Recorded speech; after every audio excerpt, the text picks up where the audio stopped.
Well, on behalf of Leaf and Frank, let me tell you that we're ready, and we certainly know those two clubs down on the field are set. The Edmonton Eskimos are going to kick it off, and either Jeff Townsend, JoJo Heath, or Terry Greer will be set to return it, as the Argos won the toss a couple of days ago.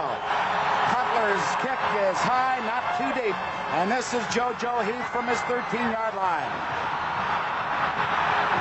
Heath picks his way neatly out to the 34-yard line. Mark DeBreeze, number 79, was first down to make the stop. The Toronto Argonauts know how important this initial series is, because they would like to string together a few first downs and establish some field position. Leaf would be very interesting right off the ballpark when we see all this motion from the Toronto Argonauts, just exactly how the Eskimos react to it. Well, I think we'll get an indication early if they're going to run people across and try and follow them. That should give Conrad Holloway a pre-read.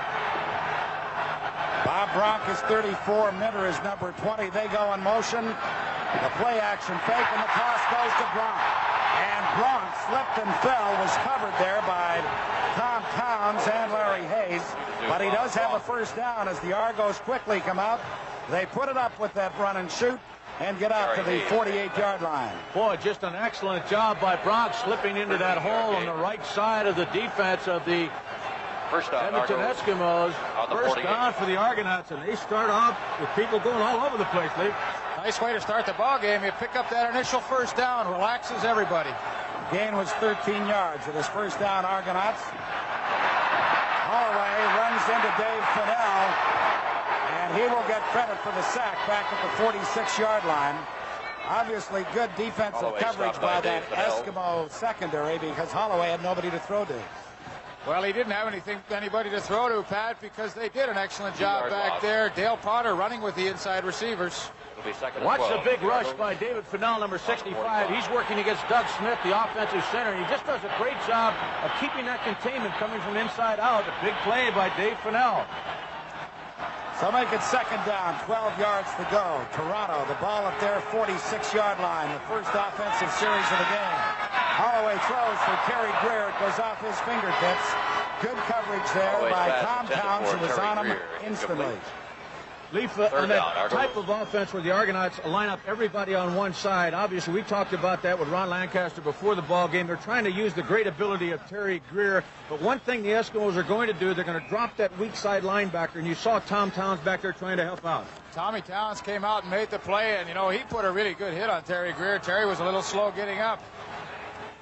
Dean Dorsey, the man who came in to replace Zenon Andrusishin about 6 weeks ago and has done an excellent job, is back to punt for Toronto on 3rd and 12. He hangs it high, and this will be Larry Hayes from his 21-yard line. And Hayes is dropped before he can get to the 25. The Edmonton Eskimos, who outscored their closest competitors by more than 100 points over this 1982 season, get set to put the ball into play for the first time this afternoon with Warren Moon, who threw for more than 5,000 yards at the controls. First down, Edmonton, the ball at their 25-yard line. It goes out to Neil Lumsden. Lumsden slips by the initial tackle of Leo Gray, gets to the 40-yard line before JoJo Heath finally brings him down. But just as the Argos started with a first down, the Eskimos reply with one of their own. Well, there you see that backfield for the Eskimos, and Neil Lumsden down on the ground shaking up on that play. But Warren Moon, what can we say about him? Just a tremendous season. But you know, Frank, who made the initial play on that was Leo Gray, and he's in the lineup because of that injury to Zach Henderson. Well, Leaf, I'll tell you, the Eskimos come out with a little bit of a different formation change themselves. Germany lined up on the left side, came back in to provide a little bit of extra protection as you look at that offensive lineup of Edmonton. Neil Lumsden slipping out into the left flat, and you saw how big a factor he was in the 1981 Grey Cup game. He always seems to come up big in the big important games, and just a tremendous fullback. And well, let's take a look and see how Neil Lumsden was shaken up on that play as JoJo Heath brought him down. Well, I think he got a shoulder pad or a helmet in the knee, and he landed on his elbow, so I think the big guy will be back. But that's one thing that the Toronto secondary has really done all year. The teams have caught a lot of balls against them, but they've made them pay the price when they do catch the football. Sean Keogh, number 31, comes in to replace Neil Lumsden at that fullback spot. It is first down. Edmonton, the ball at their 42-yard line. There is no score early in the first quarter. Moon throws for Brian Kelly. It goes incomplete. Darrell Wilson, number 13, was covering for the Argonauts.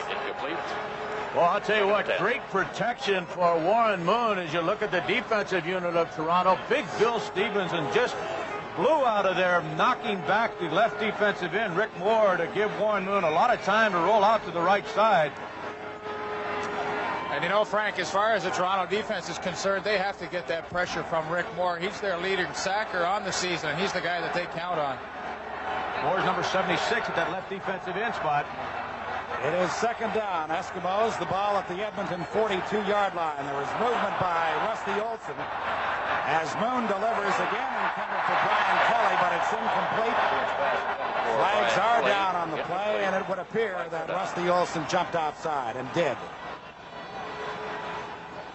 So the Eskimos will accept the 5-yard penalty to make it second down repeated with 5 yards to go. Otherwise, they'd have been punting.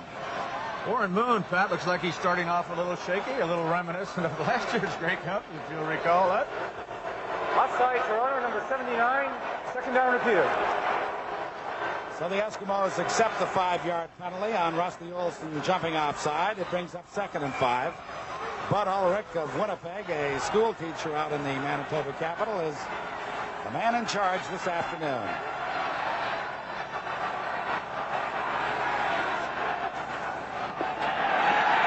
Moon delivers. Waddell Smith has the first down as he gets into Toronto territory at the 48-yard line. Ed Jackson, the linebacker, number 7, he was there to make the stop.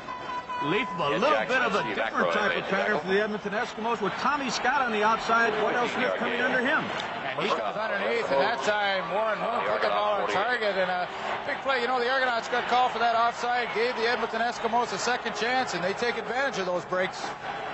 Well, the best way in the world to take the fire out of a ball club is move it offensively against them, and the Eskimos are doing that so far. Back-to-back first downs. They have the ball at the Toronto 48. Germany fell down. He was obviously the intended ball carrier. Moon has to carry it himself and gets very close to 5 yards on the game as Steve Aykroyd forced him out at that point, number 26. Aykroyd incidentally playing in place of the injured Zach Henderson. 6-yard Pat, you're absolutely right. Leo Blanchard, the right offensive guard. You'll see him there, number 55, will step behind his offensive center. He's looking for Pointer, the middle linebacker. That's where Germany was supposed to go. It did not happen, but Moon, with his great athletic ability, picks up 7 yards. They spot the ball at the Toronto 41, so it is 2nd and 3. Edmonton from that point. This is Germany. This time he has the first down and drives into Toronto's 33-yard line. The stop for the Argos was made by Steve Aykroyd, number 26, once again. And what a block by Big Bill Stevenson, the right tackle. There you see Hugh Campbell. He has to be pleased. At this point, his offense is doing the job, picking up some first downs, but Frank, Bill Stevenson just really put a great trap line on. They're using some very, very good offensive line patterns, and they're something they don't use a whole lot, trap blocking and cross blocking. First down, Edmonton at the Toronto 32-yard line. The give is to Germany again. And he gets to the line of scrimmage, not much further. John Pointer had good penetration, and that allowed Rusty Olson and Rick Moore to move in as well. Germany carried. Moore and Wilson. Talk about people who really were reincarnated in 1982. John Pointer came over from the Eskimos, got a starting job as the middle linebacker for the Argos, and he really was one of the high points of their season. No, come on, Pat. Just because he comes with the Argonauts doesn't mean he's reincarnated. When you haven't won for 30 years, that's like being reincarnated. Second down, 9 yards to go, Edmonton. Moon's pass for Brian Kelly goes incomplete. Kelly actually had not made his turn when the ball came sailing by him. It looked like Moon was a little over-anxious in throwing that football. He really was, Frank. His offensive line gave him plenty of time to throw the football, but as Pat mentioned, Kelly had not made his cut. Warren Moon let the ball go, and he was off target. So we will see the all-time leading scorer in Canadian Football League history as Warren Moon leaves the field. Dave Cutler and his field goal unit team comes on, and it will come from the 38-yard line. Cliff Olander, the backup quarterback to Warren Moon, will hold. And Cutler is good. He seldom misses when the pressure is on. Dave Cutler has given the Edmonton Eskimos a 3-0 lead. With 8:31 left to play in the opening quarter, Grey Cup 82 from Toronto returns in a moment. Well, there he is, Dave Cutler, 61 points in his Grey Cup career, and he has just given the Eskimos a 3-0 lead. And I'll tell you, it's amazing. 54,000 people plus here at Exhibition Stadium. 90% of them cheering for the Argos, and they're very quiet right now. Jim Germany said earlier in the week, we've got to quiet them early, and Dave Cutler did that with that field goal from 38 yards out. Toronto beginning from their 35-yard line. The pass intended for Cedric Minter was really drilled in there by Conrad Holloway, and the Argo running back could not hang on. Second and 10. Crossing pattern with Newman going to the outside. I'll guarantee you Newman was wide open on the sideline, the far sideline. Well, Newman was wide open, but Cedric Minter should have made this catch. I have to think that he saw Dan Kepley coming, knew he was going to get hit, and just didn't really concentrate, Frank, on bringing that football in. If Kepley around the middle there, that'd be a good reason to drop. I'll tell you what, I coughed up a few in front of him. Second and 10 Argos from their 35. Holloway is going deep for Minter. He turned one way, the ball was over his other shoulder, and he simply was not able to catch up to it. Holloway's pass intended for Minter, incomplete. And so, for the second time here in the first quarter, Dean Dorsey in the punting unit comes out on the field for Toronto. Well, that time Holloway got time to throw the football, and it would have been a tremendous catch by Cedric Minter, putting it over the outside shoulder away from the defensive back, but the pass was incomplete, and Toronto has to give up the football. That was Mike McLeod on defense. He's probably the only defensive back that could keep up with Cedric Minter going that deep. Well, Mike McLeod has plenty of speed, and they play those 5 imports back there for that reason, so he can cover those fast backs. Gary Hayes and Emilio Frietta back to take this punt from Dean Dorsey. Hayes on the move, takes it at the 45. Ed Jackson makes the stop, but not before the Edmonton punt return. It's out very close to midfield. The wind is favoring the Eskimos in this opening quarter, but it's a swirling wind here on the shores of Lake Ontario, 30-yard so punt it by does have Dorsey, a tendency 10-yard to return. shift. It'll be first down. It seems like it's shifted since the opening kickoff. When Cutler hit it, it seemed that he was against the wind. I just want to make mention of the fact that this is the 100th anniversary of football in this country, and we'd like to say thanks to the thousands of volunteers who devote so much time to amateur football across Canada. You do a super job. Have you broadcast them all, Pat? First down, Eskimos from midfield. And for the first time in the ball game, Moon goes down. The pressure came from Rick Moore initially, and then Earl Bubba Wilson was there to haul him back at his own 48-yard line. Sacked by We Rick talked Moore, about early in this ball game, Big Bill Stevenson, number 62, blowing Moore out of there. He's 76, the left defensive end. Moore just goes with that pressure, and they also get a great rush from the inside. Earl Wilson, and both of them come in there with great pressure. Watch Stevenson. Just steps back. Jim Germany gets in his way just a bit, and that's the first time they've had really good pressure on Warren Moon. Well, there you get a look at Earl Wilson. He was in on that sack, but you know, Rick Moore is really the key. We talked about him. He was out early, halfway through the season. Their sack production really decreased. He was back the later part of the year, and the defense really picked up with him in there. That's an excellent point, because Rick Moore only played half the season and ended up tied for the most sacks with his counterpart on the other side, Rusty Olson. Well, Pat, you know, the Argonauts really depend on that front four to apply most of the pressure. That's very different from the Edmonton Eskimos. They'll give you a lot more defensive alignments and a lot of different people rushing the passes. The loss was 7 yards. It is 2nd and 17 Eskimos back at their 48. Moon throws for Brian Kelly. They rule no good. He made the catch. but the official decided that he was out of the field of play. Let's go to Bill Stevenson. There's a concern on the Edmonton bench with Tommy Scott, who, of course, is the West's most outstanding player, this excellent receiver. He's having back spasms. They were trying to fix him earlier. He went back into play, but he had to leave after, or in fact, throughout the sequence that just took place. So Tommy Scott is having a few injury problems, and that would certainly hurt this offense of the Eskimos. Thunderfoot is back. Big Hank Olisic standing at his 32 with Newman, number 32, and Carinci, 27, back to return for Toronto. What a boot. Carinci is at his 7-yard line. And the leading punt returner in Eastern Canada gets it to about the 18. Dan Carinci returned before the punt for Dan the Argos. Kearns, number 58, was there to make the stop. Made the tackle. Boy, Dan Kearns did a good job, too, because there was a bit of a seam there. And had Carinci got through that seam, he had some room to run. Well, it's incumbent upon the Argos right now to see if they can chew up some of this clock. It'll be first down for 5 the Argonauts. minutes, 48 seconds left to On the play. 18. Bobo Bilovich came in as an assistant coach from the Ottawa Rough Riders, turned the entire franchise around. A year ago, they won 2 games. This year, they won 9, lost 6, and tied 1. Holloway, he has the first down. The outstanding player in all of Canada in 1982, Conrad Holloway, gets the ball out to the 31-yard line. 14-yard gain. And I'll tell you what, he avoids the outstanding defensive player in the country this year, James Parker. You'll see him come from the top, and Tommy Towns come from the bottom. First Number down, 20, Argos on the 31. Conrad just steps up in the middle of him and does a great job on his own ability. He picked up 13 yards, so it is first down, Toronto, the ball at their 31. Holloway throws it into the middle. He was looking for David Newman, and he just couldn't bring it in with one hand. For Dave Newman. Incomplete. Probably just as well. He'd have been hammered by Towns or Kepley. Tommy Scott is leaving the playing area and going to the dressing room.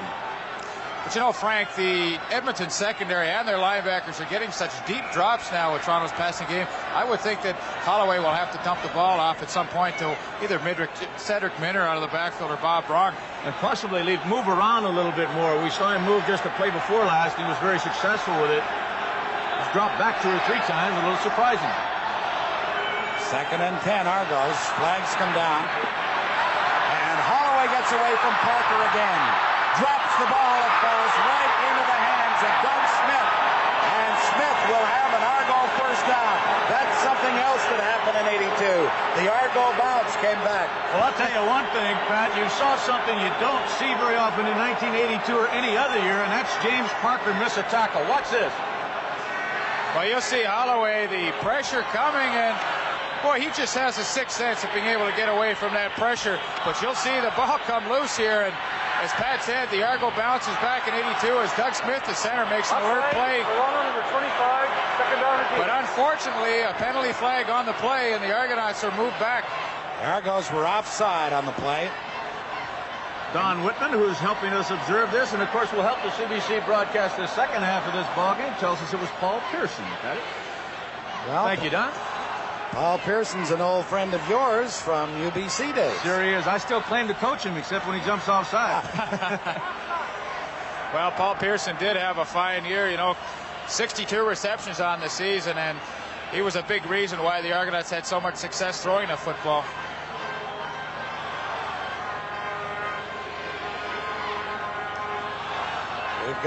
Let's go to Bill Stevenson. Pat, we have found out exactly what's wrong with Tommy Scott. He's gone to the dressing room because of a bruised rib. He took an elbow in the rib.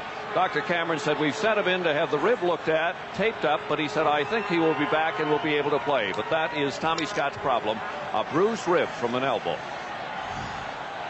Well, the official is taking a little bit of a timeout as they check with the timer's bench.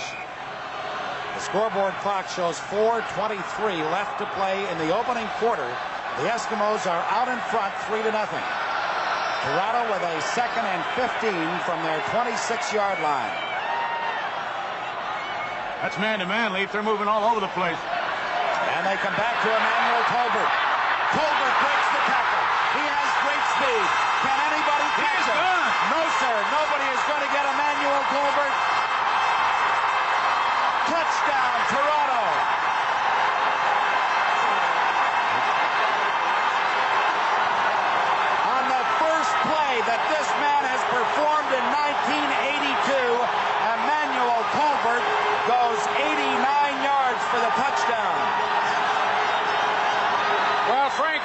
was some criticism on Bob Obilovich changing to Emmanuel Tolbert from this game from Scott McGee, but boy, does he look like a genius after this play. And you know, Dan Kepley missed the tackle. He had a good shot at him. Lee, before that ball was snapped, I called out man-to-man. You could see everybody going to the right. You could see the Eskimos going with them. It was man-to-man coverage. Tolbert simply beat the coverage and then beat Dan Kepley. What a great play for the Argonauts. And you know, he got a good block downfield from Terry Greer, his pal down there, to spring him the last 15 yards for the touchdown.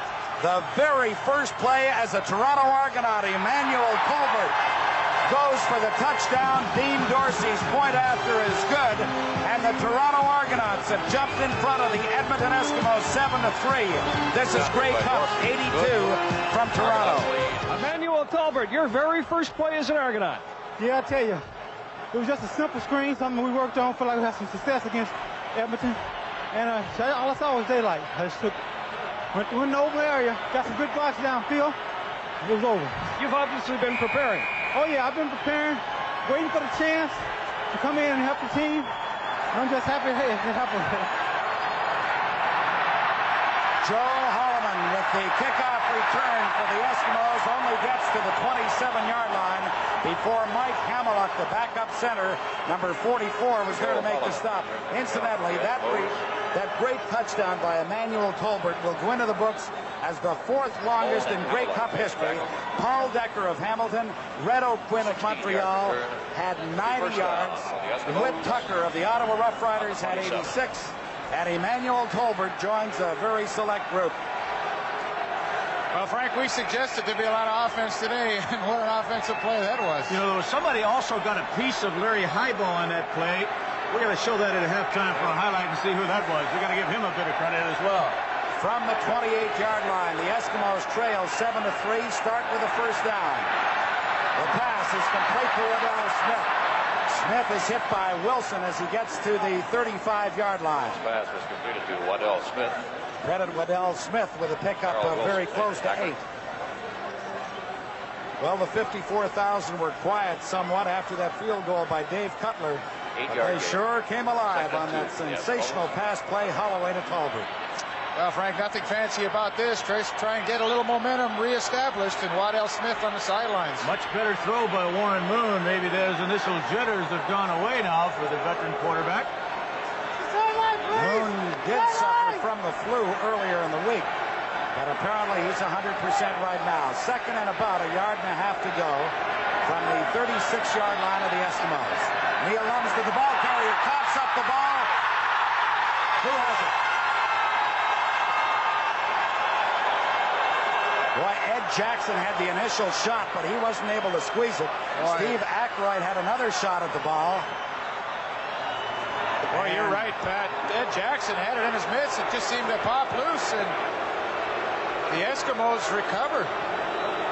Leo Blanchard, number 59, the right guard, recovered it for the Eskimos. Jackson, that left linebacker, certainly had an opportunity. Watch it, Lee. On the 42. Boy, he had it in his hands and slips away, and it's difficult to tell who makes the fumble recovery, but the Eskimos do retain possession and pick up a first down. Well, as Art Darch pointed out, it is Leo Blanchard, and the Eskimos have a first down at their 42-yard line. Moon's pass is complete to Brian Kelly, but what a hit by JoJo Heath. And Kelly is slow to get up. How he hung on to that is I'll unbelievable. guarantee you there are not a whole lot of people in the Canadian Football League now or at any time who would have held that football. Just a tremendous effort by Brian Kelly to hang on to it, but watch the hit by JoJo Heath. Well, we suggested that the Argonaut secondary was aggressive, and you see why right there. Oh, boy, they can't afford to leave Kelly with Scott, the outstanding player in the Western Conference this year, already in the dressing room with an injury. First down, Edmonton at the Toronto 47. The give is to Germany. And he struggles to about the 44-yard line for a pickup of about 3 yards. John Pointer and Ed Jackson, the middle and outside linebacker, combine on the stop. What do you say about this man, Huey Campbell, except he has the most successful coaching record in CFL history. Been in the league 6 years. This is his 6th Grey Cup, looking to win 5 in a row. Mike just mentioned, Pat, in second and long now, Toronto has taken out Tim Berryman, the linebacker, and brought in Merv Walker to that 6 defensive back scheme. It is 2nd and 6 for the Eskimos. Moon throws, and the catch is made by Waddell Smith with Darrell Wilson, number 13, on the coverage. It's another first down, Eskimos at the 30. Wilson made the tackle. Waddell Smith under a lot of pressure and some criticism in circles in Western Conference football this year because of dropping a few quick balls when he was wide open, but he's having an outstanding first quarter of this game. We're down to the last 45 seconds now of the first quarter, and the Eskimos once again moving that football. Moving in with the wind at their back. They trail 7-3. They have a first down at the Toronto 30. Moon runs out of it. He has the first down and is down to about the 17-yard line. The hit by Harold Woods, number 8. Warren Moon carried. Harold Woods made the tackle. Leaf, once again, the Argonauts are depending strictly on that front four to put pressure on Moon, and when you do that, they're going to find a hole in that area. Once in a while, Tommy Scott, number 22, now returning to the field of play. He is not on the field. I shouldn't say that. He's come out of the dressing room and is going now to the Eskimo sideline. The gain was 14 yards by Warren Moon. It is first down, Edmonton at the Toronto 17. Throw is complete to Lincoln. He dropped the ball. The Argos are hustling for it, but it was ruled an incomplete pass. As the gun sounds to end the first quarter of this 1982 Grey Cup game, and at the end of the first quarter, it is Toronto 7, Edmonton 3. Grey Cup 82 continues after this.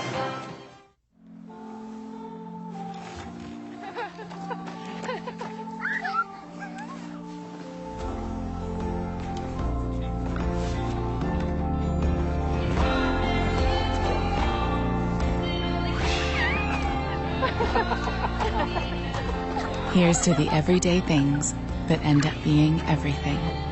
Here's to all things simple, with casual clothing and footwear from Marks. Well, there's a look at what has happened in that opening quarter. 108 yards for Toronto, 84 of them on the touchdown pass by Emmanuel Tolbert. 2nd and 10, Eskimos. The pass complete to Brian Kelly for the touchdown. A beautiful throw by Warren Moon right into the hands of Brian Kelly. Joe Heath was providing the defensive coverage. Kelly drove him deep, then just broke out, and Moon put it right on the money, and the Eskimos are back in front. Good throw by Warren Moon, as you indicated, Pat. But you know Brian Kelly, the smart receiver that he is, deep in the end zone, he gives Joe Heath a little push-off here, and that brings him open at the end. He makes the catch. I'll tell you, Neil Lumpson did a great job leading his quarterback around that left side, number 32. Let's take a look at Cutler's extra point attempt. High pass from center, but Olander brings it down, and Cutler is good. So with 14:46 left to play in the first half, the Eskimos are out in front of Toronto, 10-7. This is the advantage of having a 225-pound fullback. Watch as Neil Lumpson comes to his left side. Rusty Olson, number 79, cannot get back and put pressure on quarterback Warren Moon. You give him that much time, he's going to hit the people, particularly people like Brian Kelly and the great patterns that he can run. Well, he ran a good pattern there. You get a chance to see him on the sideline. He's been their spark plug so far here in the first half. And as I indicated, he gave Joe Heath a little push in the end zone. But, you know, you got to do that every once in a while, Frank. Push comes to shove, partner. Take a look at it once again, and watch the perfect strike by the veteran Warren Moon. Probably throws as good running to his left as any quarterback I've ever seen. Well, he does. Tom Clements in Hamilton does a great job, but Warren Moon, as you indicated, he's so good when he gets out, breaks that containment. Well, we suggested there would be some points scored in this game. We've had 17 already, and we've only played a quarter and 14 seconds. Dave Cutler is set. He kicks it high, not too deep. Heath drops the ball, then falls on it immediately at his 28-yard line. Tried to take it on the dead run, couldn't handle it. And the Argos will start inside their 30. Here's a look at Joe. He was victimized by Brian Kelly on that touchdown, and maybe a little nerves getting the better of him on that, fielding that kickoff. Let's go to Bill Stevenson. Well, the man you were talking about, Brian Kelly. Brian, tell us how the touchdown came about, what the play was. I was just supposed to run an out pattern, and the cornerback played it good, so I pushed him down, and I ended up open. I got lucky. Well, just as another receiver indicated, Leif Pedersen said that's exactly what Brian had done. Holloway scrambles out to about the 33-yard line for a pickup of 5. He wanted to throw it, saw the pressure from Dave Fennell originally. Cantuane was there too, and then he decided to hustle himself, and he picks up close to 6 yards. Pat, he was looking for Tolbert once again, working against Larry Highball, who he beat for that touchdown a little earlier, but Larry kind of hit him a couple of times over on that sideline. Boy, I tell you, it's been a great week here in Toronto. As much activity and fun as we've seen in a long, long time. Those two fellows will attest to that.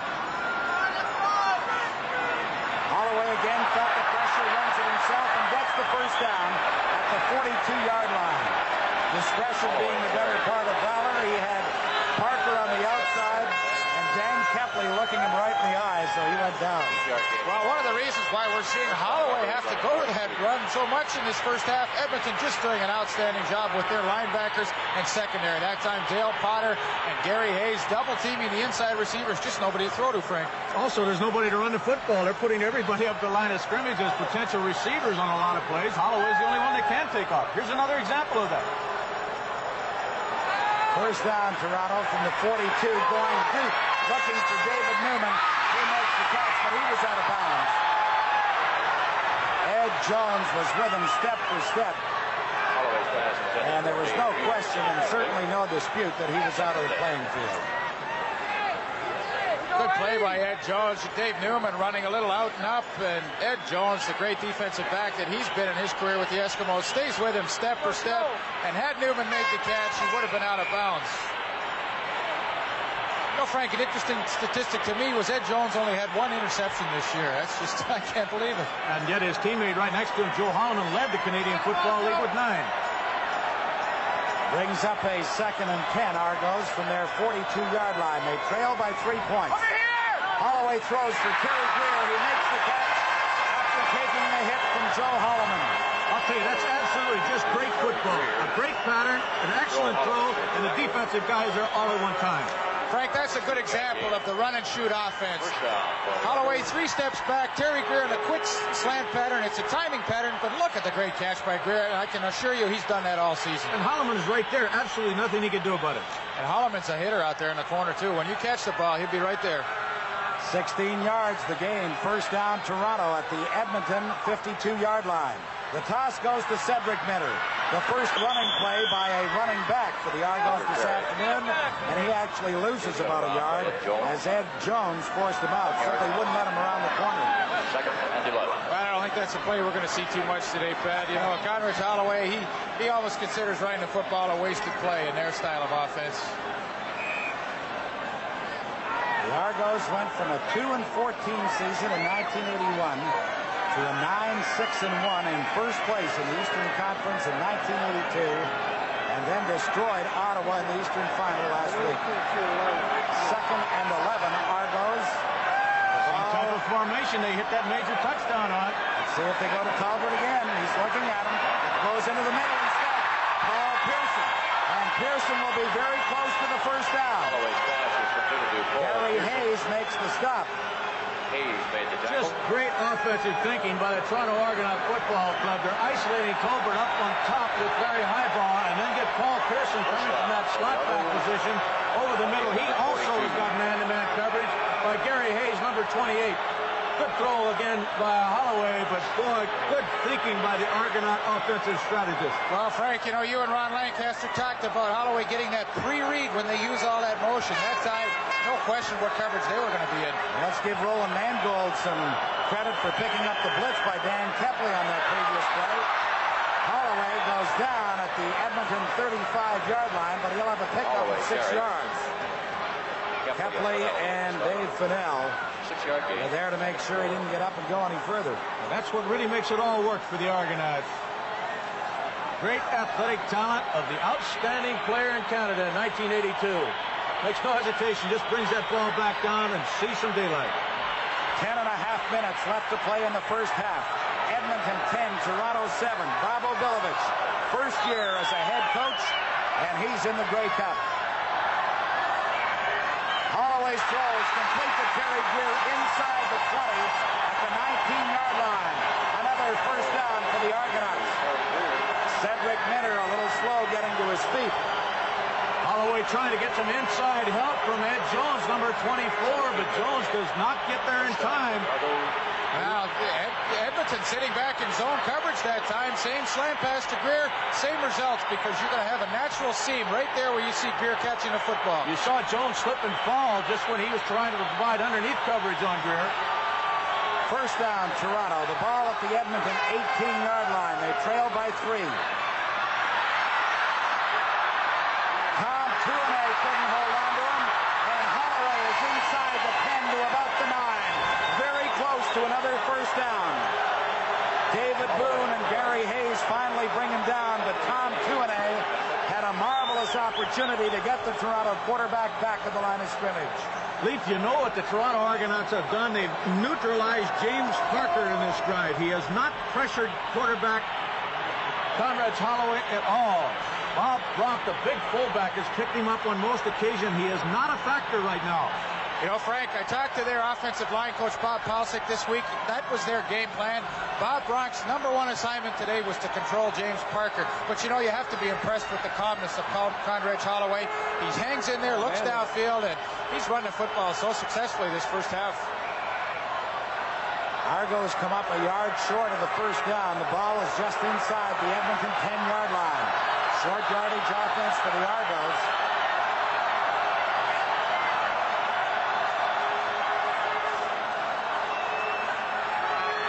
Holloway fakes with the play action and now moves to his left. Puts it into the end zone for Greer. Touchdown! There is a flag in the end zone, but Terry Greer has given the Argos the lead if it is not against Toronto.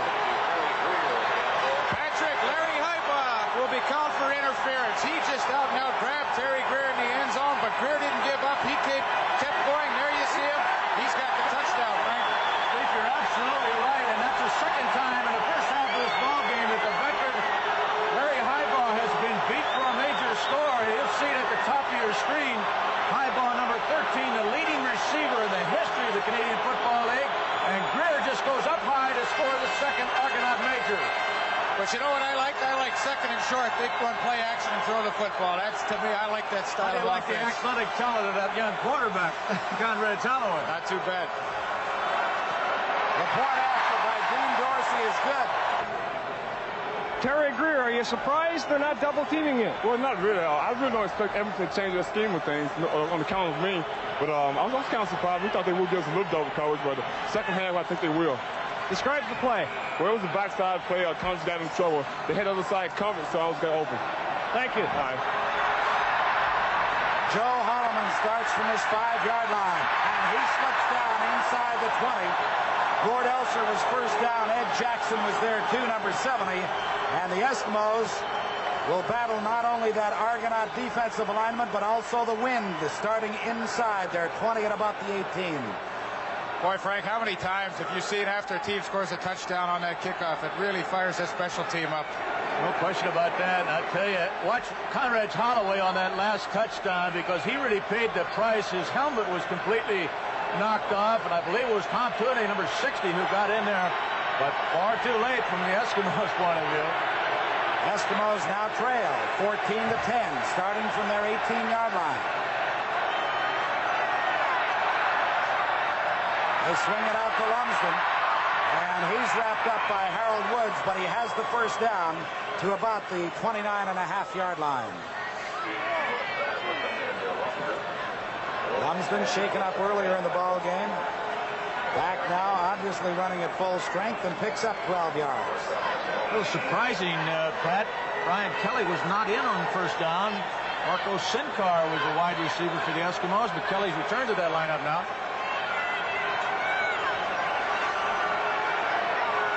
Eskimos with a first down just inside their 30.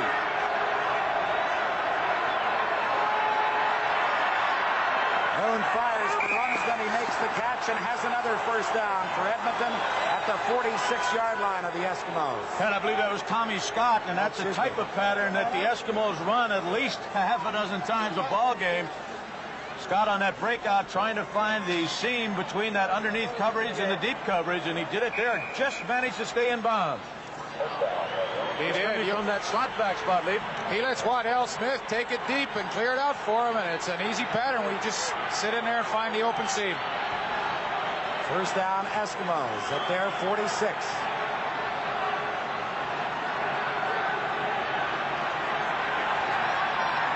The throw is complete to Brian Kelly, and he steps out in Toronto territory at the 54-yard line, and he'll be just short of the first down.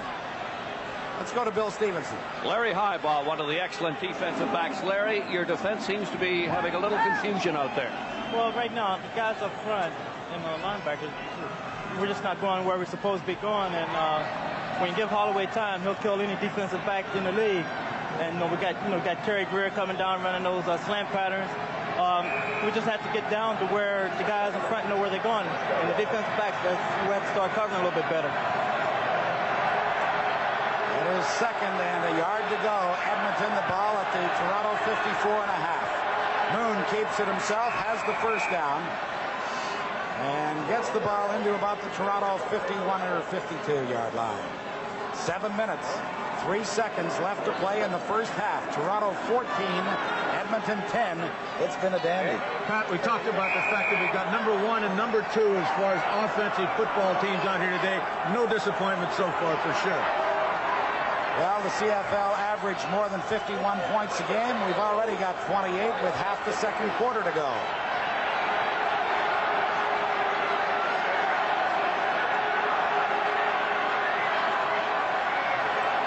The screen to Waddell Smith. Smith was grabbed from behind by Tim Berryman as he got to the 41-yard line, and he'll be close to another Eskimo first down. This has been an impressive drive. Well, Warren Moon really mixing his plays up very well now. Quick outs, and now the quick screen to Waddell Smith, the same type of play that Emmanuel Tolbert scored on earlier.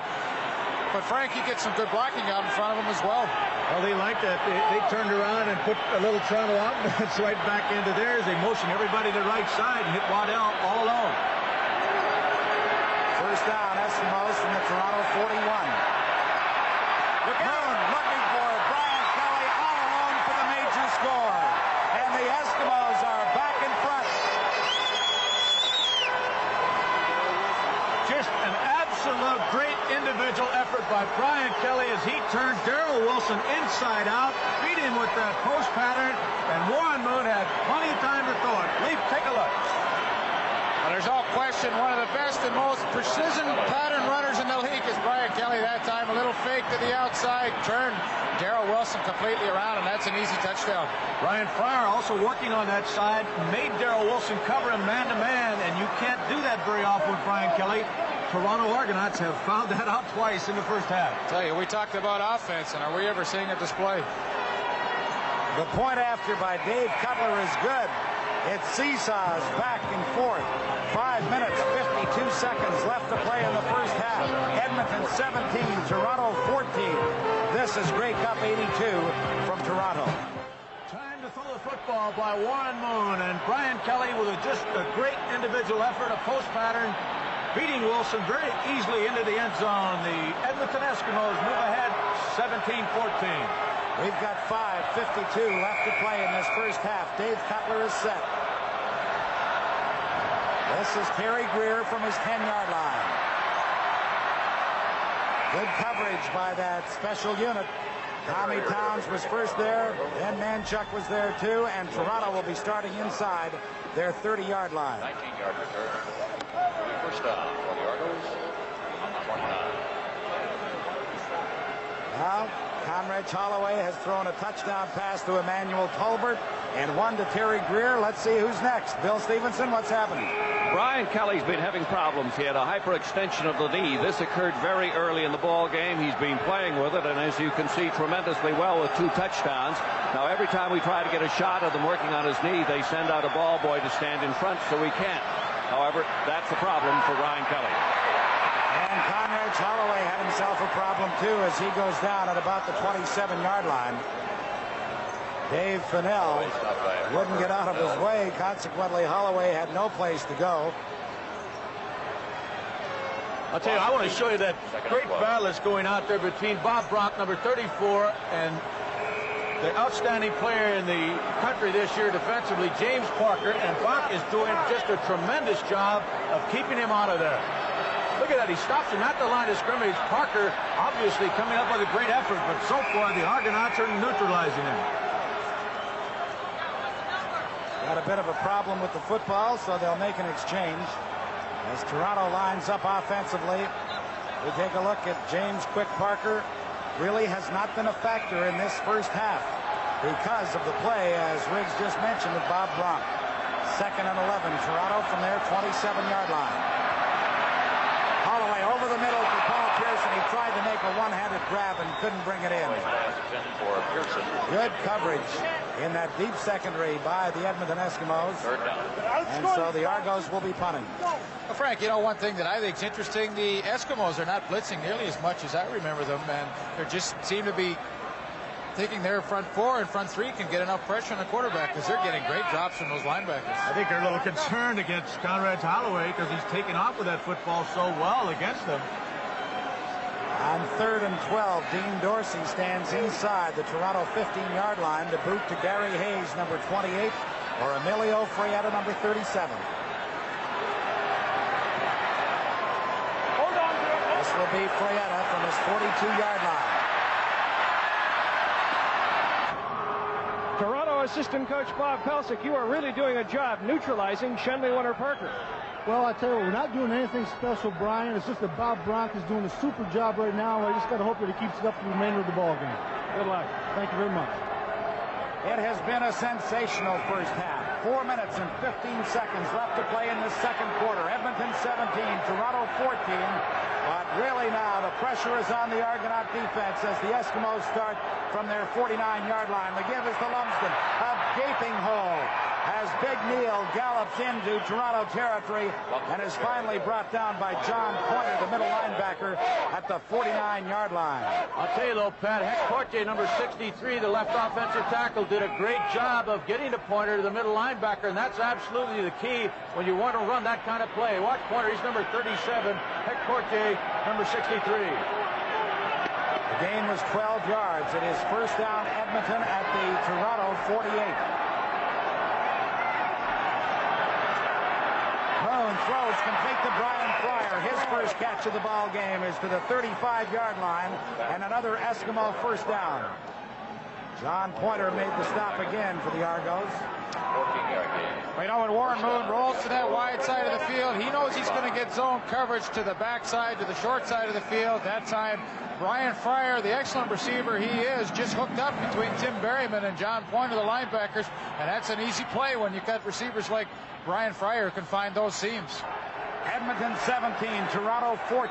Warren Moon has been good on 12 of 16 passes and starts with a first down from the Toronto 35-yard line.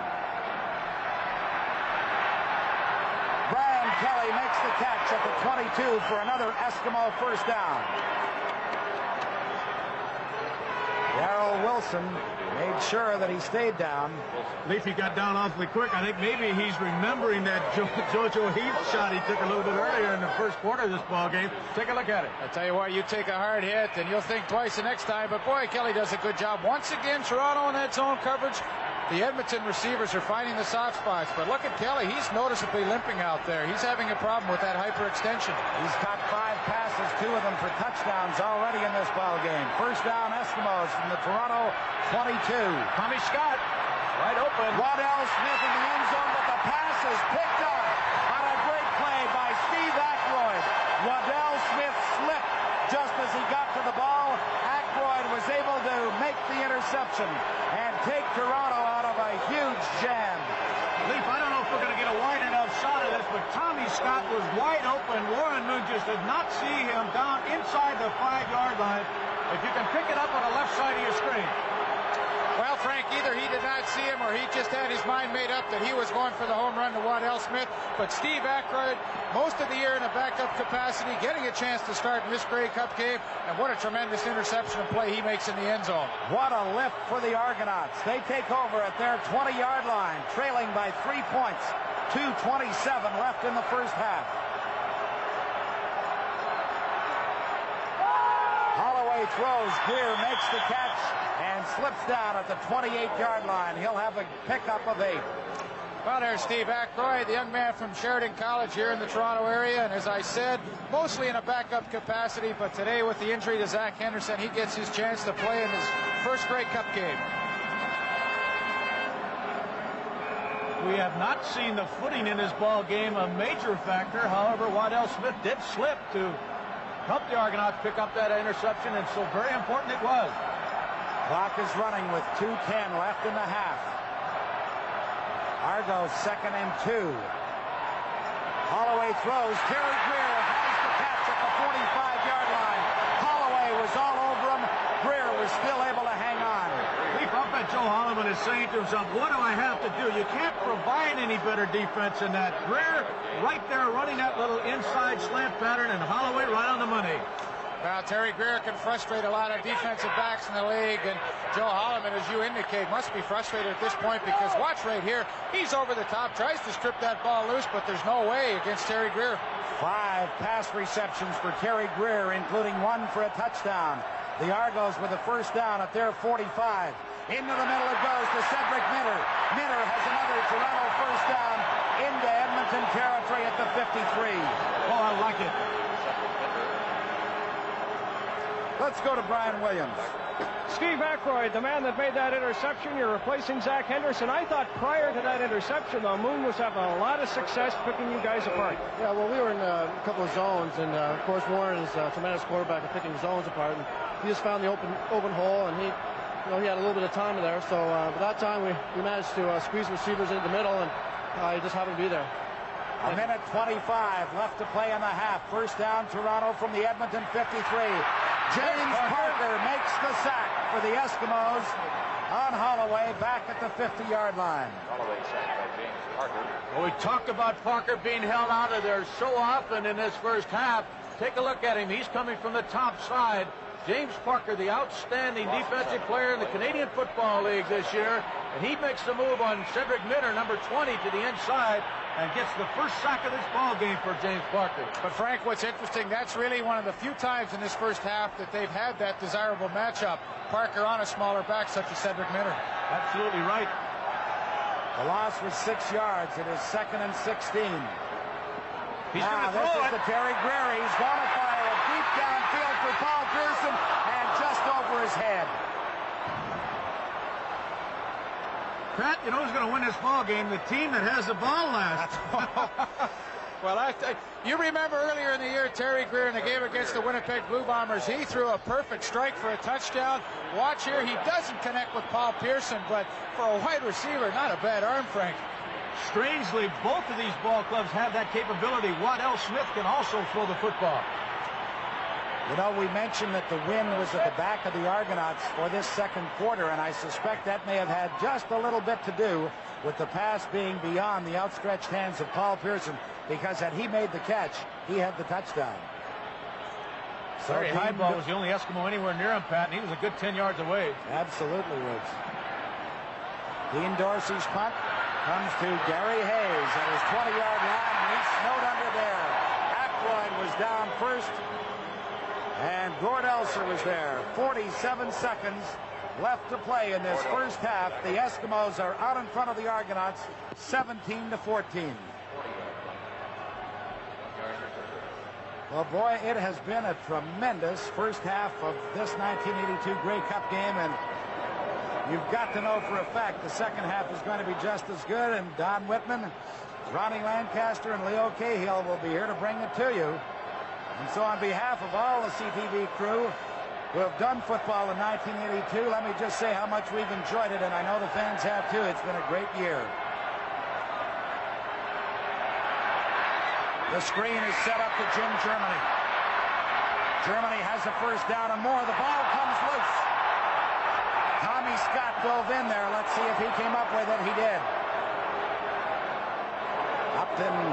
Eric Upton was there along with Scott as the Eskimos recover with 36 seconds left to play, and Scott is still down on the field. He dove in there to try to make that recovery. Well, you know, Pat, that's twice this half that the Eskimos have coughed the football up and had someone else on their offensive unit recover the fumble, and you see Tommy Scott on the field, and he's had a little trouble with his health in the first half. Well, I'll tell you what, he and Brian Kelly both with problems from time to time in this first half, and the Eskimos cannot afford to lose either one of them. Marco Sincar comes onto the field of play. He will replace the injured Eskimo. Canadian Football League wishes to 36 seconds left to play in the first half. Let's take a look and see what happened on that play. I think Tommy Scott's about the third one in there, and Berriman, number 41, gets a hit on his back. Scott had 91 receptions for 1,518 yards and 13 touchdowns. Tied with Skip Walker for the most touchdowns in the Canadian Football League this year. His best year ever. A gray overcast day here at Exhibition Stadium in Toronto, but 54,000 plus watching one of the great first halves in Grey Cup history. The Eskimos out in front of Toronto 17-14. Tommy Scott runs off under his own steam, and that's good to see. Pat, Cal Murphy just came over to me, the offensive coach of the Eskimos. He said, do you think anybody will ever stop anybody in this game? Well, that's what Riggs alluded to earlier. Whoever has the ball last may well win it. Moon with time throws. Brian Pryor has the catch at midfield with 20 seconds left on the clock. What do you think, Riggs? A little time left to kick a field goal, maybe? Well, I think that's exactly what the Eskimos are thinking about. I don't think they have enough time to get the ball in the end zone, but one more throw with that kind of gain, and Dave Cutler has the capability of hitting the ball from a good 40 to 50 yards out, regardless of the wind factor. Well, I tell you, Moon's getting in the groove now. 15 out of 20 he has completed so far for 236 yards. He's got Tommy Scott for the first down at the 35-yard line. 15 seconds left in the first half. Edmonton 17, Toronto 14, and they are certainly within Dave Cutler's range now. Well, we talked about Tommy Scott finding the soft spot in the zone, and Warren Moon found him there. Simple play to the sidelines, and boy, they move that ball down the field in a hurry, don't they? You saw no Argonaut near Moon. That's the key. Clock will start on the snap of the ball. 15 seconds left in the half.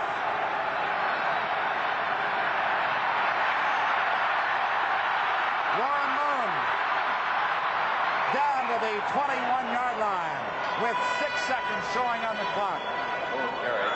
Ed Jackson was there to make the stop for the Argos.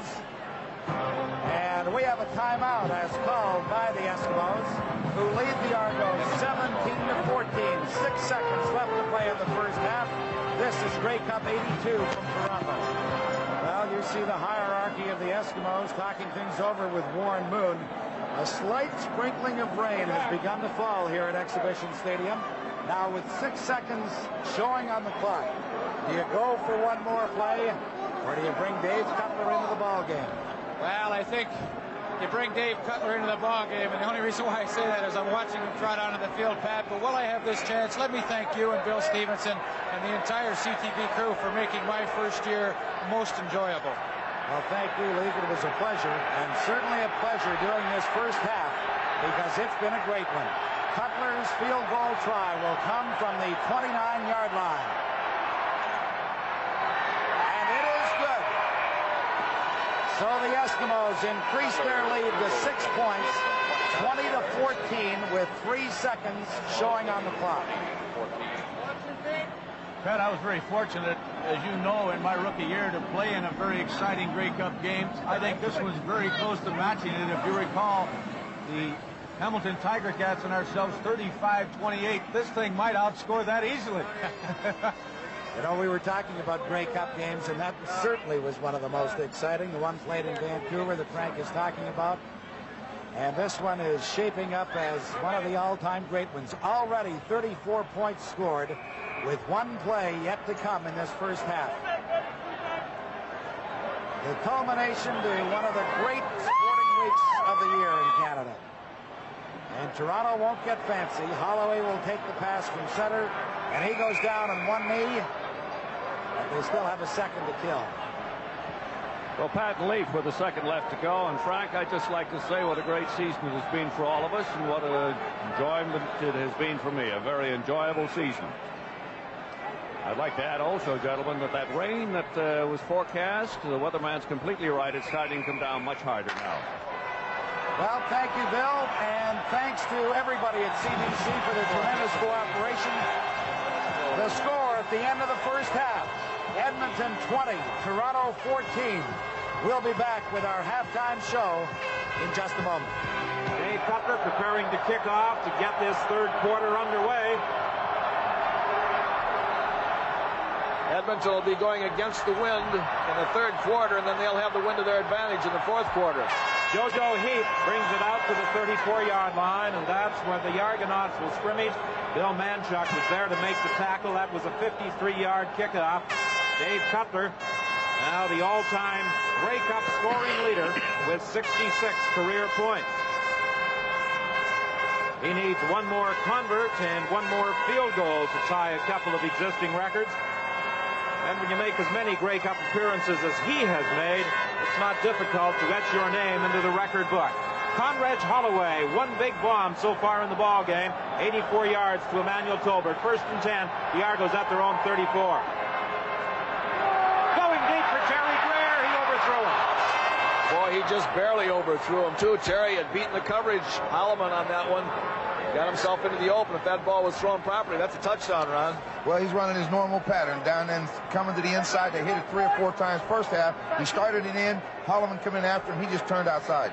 Ron, sometime the wind for a quarterback can do funny things with that ball, either with it or against it. It looks like right now he was throwing with it, and that ball gets up there. It's going to really sail. Second and 10 for the Argos. They are at their own 34. They trail 20-14. Very exciting first half of football. We look for more of the same in this second half. This would be a good time to go to Greer on a sideline cut for a first down now, because Holloman's going to be playing loose after that. Going deep again, looking for Newman. He was protesting that he was interfered with by Ed Jones. Jones has also indicated to the official that he thought it was the other way, that Newman was bumping him. There were no flags.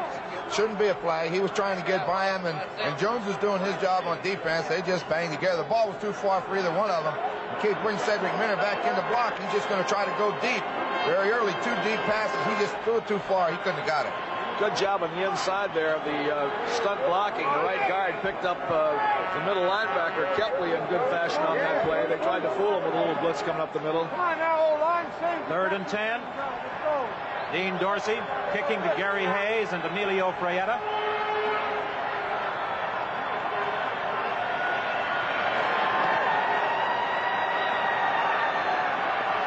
Hayes fields it at the 42. A penalty flag goes down immediately. I'm sure that the Argonauts will be called for encroaching upon that 5-yard area. You know, you talk about emotion and the role it can play in a football game. Conrad Holloway alluded to it on Thursday night when he accepted the Shenley Award as the country's outstanding player. He said he and the Argos were inspired this year by the midseason death of their longtime equipment man, Tommy Bowen. And I'm sure that they were. Tommy was a big-time favorite, and I went in there the other day, just walked past where Tommy normally had his post, that dressing room, and it really doesn't seem the same without him in there. First and 10, midfield, the Eskimos with the football. Moon ducks away from the initial charge. He got away from the scavenge and picks up about 8 yards. Down at field level, Bill Stevenson is standing by.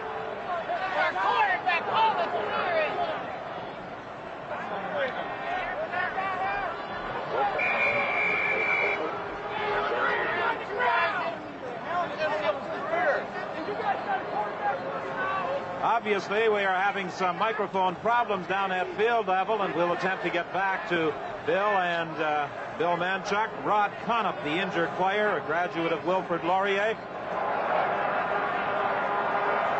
Try to get outside. I thought it was an excellent play by Leon Leskowicz. He got inside, but Moon just ducks underneath him, and now he's on his own. Conniff turns around to try to help him block, and when he slipped, that's got to be where he got injured. You know, we always felt, Ron, in a game like this in the third quarter, especially with the weather conditions the way they are right now, we see him right. He fell there and looked like he may have got a hip pointer, and that's one of the most painful injuries there is. But well, as Rod Conniff is treated by the Edmonton medical staff, let's again go down to Bill Stevenson.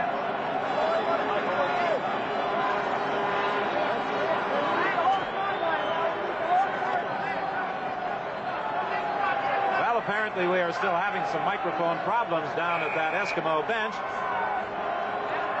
2nd and 3 as the Eskimos will scrimmage at the 48 of the Toronto Argonauts. Ted Millian has replaced Conniff at that guard position.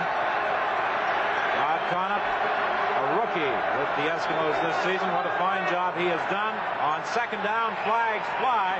It should be a 1st down for the Eskimos as Germany vaulted his way through, but we'll wait for referee Bud Ulrich to explain the infraction. The legal procedures, the call against Edmonton, that will negate the game. It seemed that Ted Millian and Heck Potier had moved prior to the ball being snapped. Procedure, Edmonton, number 63, 2nd down and field.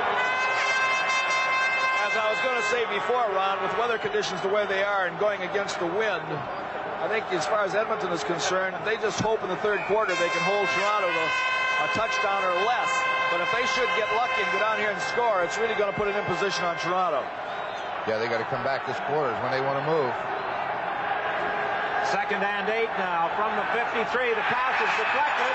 I believe it was Earl Wilson who got his hand up in front of that throw that was intended for Waddell Smith.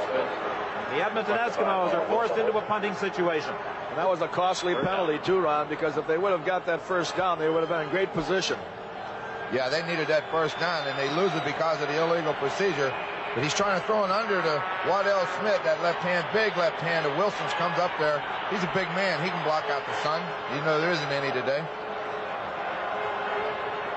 Somewhat reminiscent of last Sunday's Eastern Final, as the Argos destroyed Ottawa 44-7, although it was not nearly as cool. Third down kick will be handled by Carinci.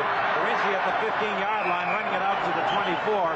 And the punt returning capabilities of this man is something that the Eskimos had to be concerned with coming into the Grey Cup game. Well, I thought last week in the Ottawa game, on the very first punt of the game, he took it on his 8-yard line and brought it back 58 yards. I thought really that got the game started the way the Argonauts wanted it. Those kicking games everybody knows are important, especially when it's your first offensive play. A return of 11 by Jan Carinci, setting the stage for a 1st and 10 play. Toronto, they are at their own 24. Emmanuel Tolbert goes wide left. He's one-on-one with Larry Heibaugh. They swing it out to Cedric Minter. Minter looking for a block on the sidelines. He's got the first down. Brought down by Larry Heibaugh. That's a play that they used very successfully early in the season. They haven't used it as much in the last 2 or 3 ball games. But that puts a real imposition on that defense because you get that. A gain of 18. Right now, let's go down to Brian Williams. Linebacker John Pointer, a former Edmonton Eskimo. Moon gave you guys all kinds of trouble in the first half. Did you make any adjustments defensively at halftime? Well, Brian, we let him also get outside. We broke that on our containment, and not only did he break, when he broke containment, found enough time to throw the ball, he also ran the ball very effectively, so we got to stop him. You got to contain him. Yeah. Contained Conrad Holloway on that play. He did a lot of bobbing, weaving, but was finally brought down after about 3 Eskimos had a shot at him by Tom Towns. You know that play just before, down on that 18-yard gain, they brought Terry Greer all the way across the formation in motion, and he became the inside receiver. I haven't seen him do that. I think those 2 guys we just saw on the screen were in my room last night. Probably in your drink. 2nd down and 14. The Argos are backed up to their own 38. Cedric Minter again, he was unable to hang on. Gary Hayes scooted in there, but the official called it an incomplete pass. We talked about that before, Don. I didn't have a chance to finish on it, but when they swing out there to the sidelines to Cedric Minter, he gets a one-on-one situation normally with that defensive back, and all that defensive back has to do is take an inside approach instead of an outside approach, and he's got that sidelines, and he might go all the way. Dean Dorsey, who replaced Zenon Andrusician at midseason for the Argonauts. Interestingly enough, Andrusician has been with the Eskimos. He has been practicing with them all week. The ball is fumbled by Hayes. Who's got it? Edmonton managed to recover as Hayes was able to pounce on that ball. Very, very fortunate to get hold of that football. So the Edmonton Eskimos will scrimmage 1st and 10 at their own 27. This is Grey Cup 82 from Toronto. Well, in comparing the two quarterbacks, Warren Moon has held the better hand so far this afternoon. 72.7% of his passes have found the mark. This is a very critical drive right here. They're starting inside their 30-yard line against the wind. 1st and 10 from the 27. Lots of time. Moon throwing for Scott. He's got it. What a clutch receiver Tommy Scott is when they need that first down yardage. Almost always Scott comes up with the catch. Well, that's the play they've been throwing all year. Again, they streak Waddell Smith down that sideline to clear that zone, and then let Tommy Scott go down about 18 yards and turn to the outside. And boy, that ball was thrown perfect because JoJo Heath was coming. That's right. I mean, as far as Scott is concerned, he gets the open spots about as well as anybody. But talk about a well-thrown football. That was laid right in there. Number 2 receiver during the season in the Canadian Football League, 91 catches, and Tommy Scott has hauled in 3 this afternoon. 1st and 10 from the 52. Moon is going to run away from trouble. Penalty flag goes down. Moon very close to first down yardage.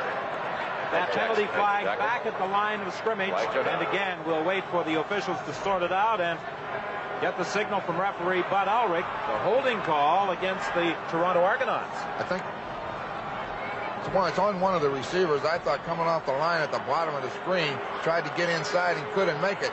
But then when those linebackers drop that deep, Warren Moon will run, Carnage Holloway will run, make those quarterbacks run. It takes a little longer.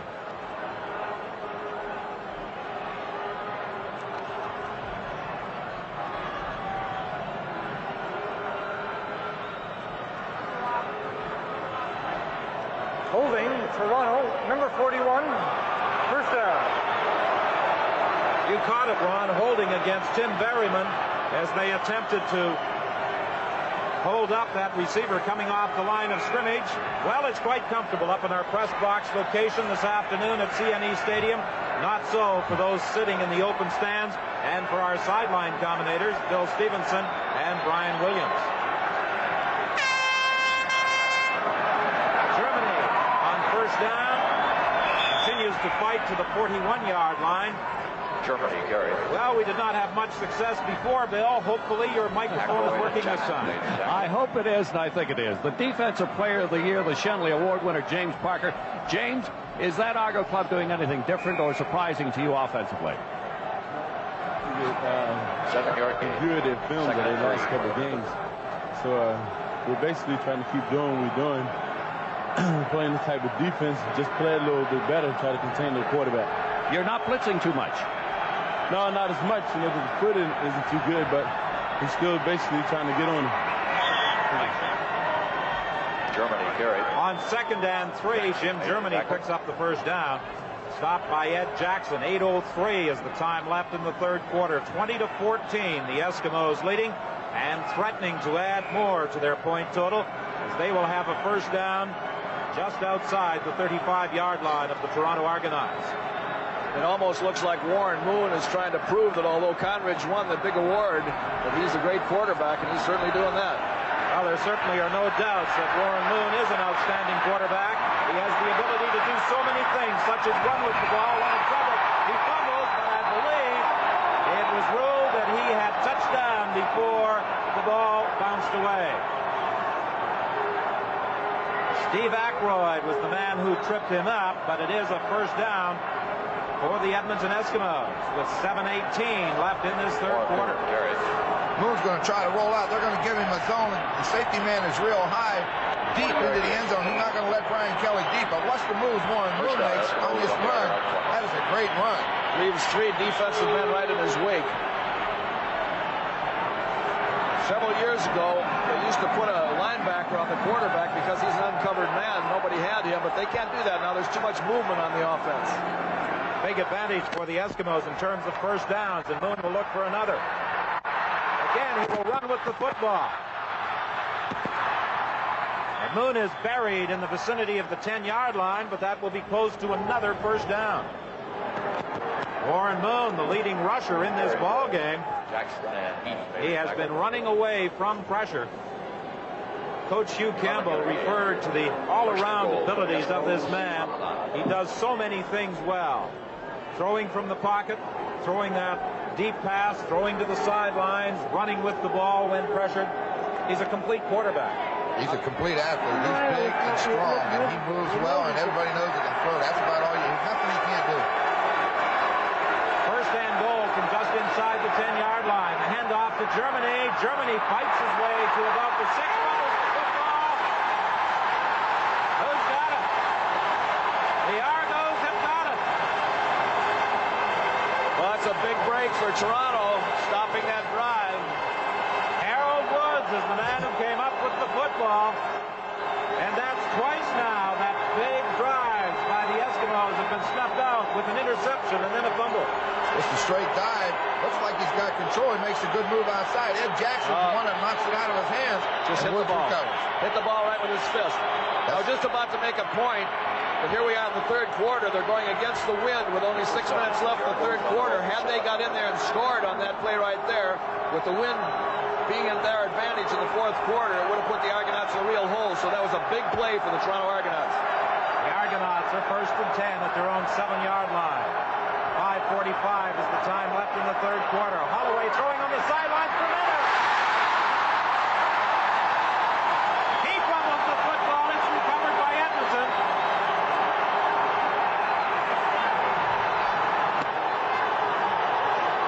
Dan Kepley came up with the football, and the Argos are protesting that the play had been whistled dead over on the far side, but I don't believe it will do them much good. That will be to no avail.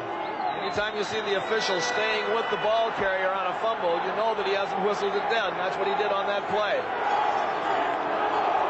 Well, undoubtedly, the rain is causing some problems for the people that are running with that football. They have difficulty hanging on to it. Well, let's take a look. He's got the football. He's running. I can't tell exactly when he does lose the ball. Well, it's loose. The referee will let you say, Leo, once he stays with the play, he's not going to rule it dead. So the Eskimos get it right back. They are at the 34, 1st and 10. Over the middle, intended for Brian Fryer, incomplete. There's a little slipping and sliding going on down there right now. I think that rain is starting to have an effect on the field. It's getting slippery for the players, and the ball must be getting awful slippery. We've had one slip and 2 fumbles in the last 3 plays. You know, at this stage right now of the ball game, with just 5 minutes left in the third quarter, going against the wind, I'm surprised that Edmonton wouldn't stay on the ground, try to eat up the clock as much as they can, take their field goal, and be satisfied, because they're going to use up most of this quarter if they do that. Moon has completed 17 of 24 attempts so far. On 2nd down, there's movement at the line of scrimmage. Earl Wilson was offside, and Moon simply throws it away as he was being pressured by Moore. We'll have to see what the officials do on this, see whether they say that they were pulled off sides or not. Oh, they're calling it against Toronto. Well, Wilson found himself in that Eskimo backfield, and I guess decided he might as well keep on going. Offside, Toronto, number 58, 2nd down repeater.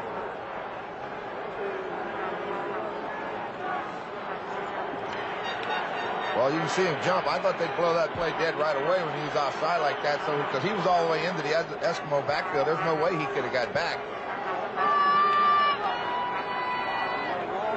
The wind wind and rain very definitely becoming a factor here in the third quarter with 4:28 the time remaining.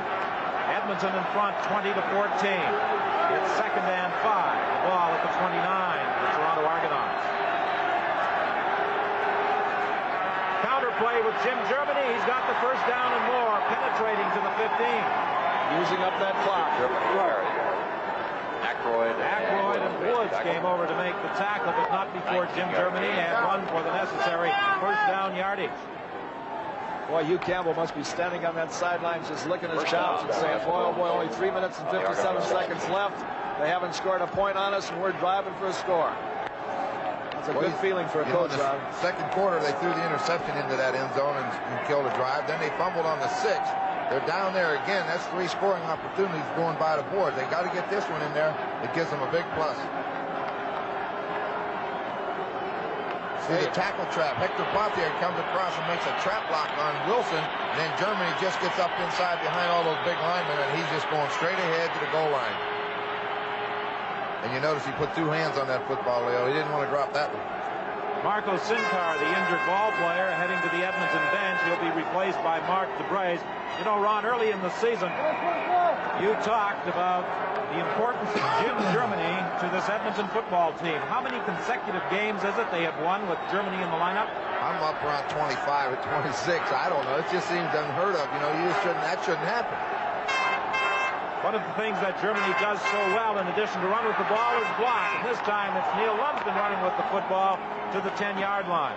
Boy, Neil is having an awful time holding on to that ball today. They fumbled that ball again, but he was down that time. That was Leon McQuay that they called it a fumble.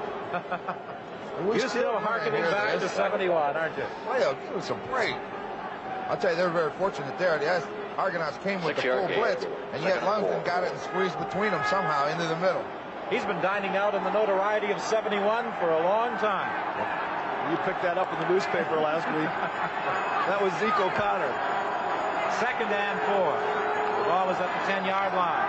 To Germany again. This time he goes outside. He is going to be close to the first down. They rule he touched down at about the 8-yard line.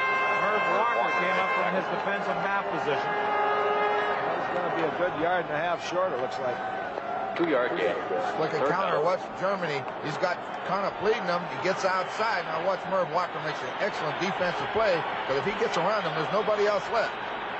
On that particular play, Ron, does he have the option going inside or outside? All you do is follow that lineman, and that guard will tell you which way to go. If he turns it upfield, you try to go with him. If he goes wide, follow him. 3rd and a long one for the Edmonton Eskimos.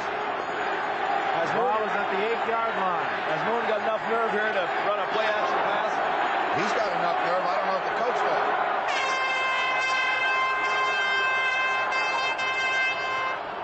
A collision in the backfield as Moon gives to Germany. Did he make it? His forward progress appeared to carry through to about the 5-yard line before he was driven back. We'll have to wait for the officials to spot that ball, and this will be a very important placement. The guy right there, Coach Bilovich, has got to be very concerned with the spotting of this football because he can take over if they don't make it.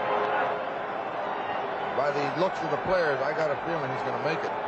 2:27 is the time left in the third quarter. It's been scoreless so far in this third quarter. There's what you don't want, a quarterback and a running back having a collision like that because it takes that momentum away from the running back, and that's what you don't want to have happen. That's not two rookies running into each other either. They've done that 100 times before.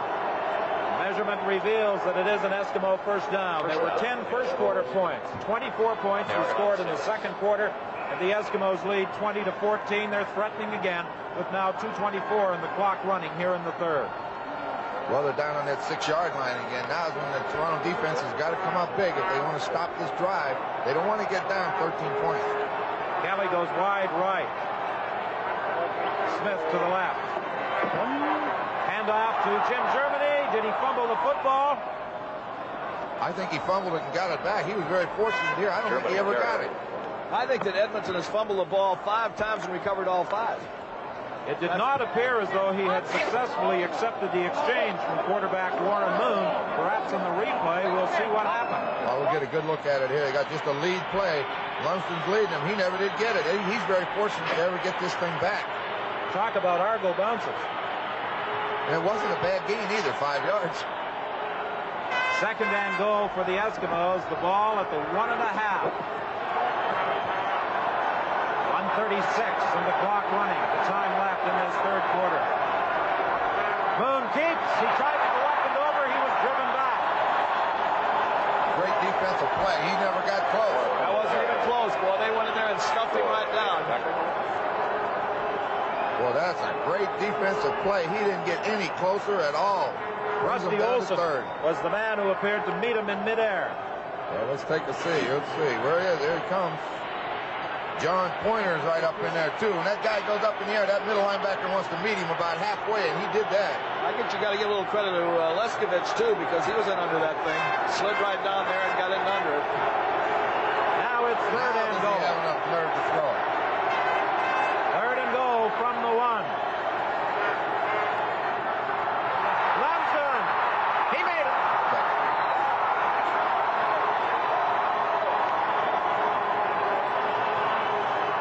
Second effort on the part of Neil Lumsden carried him into the end zone.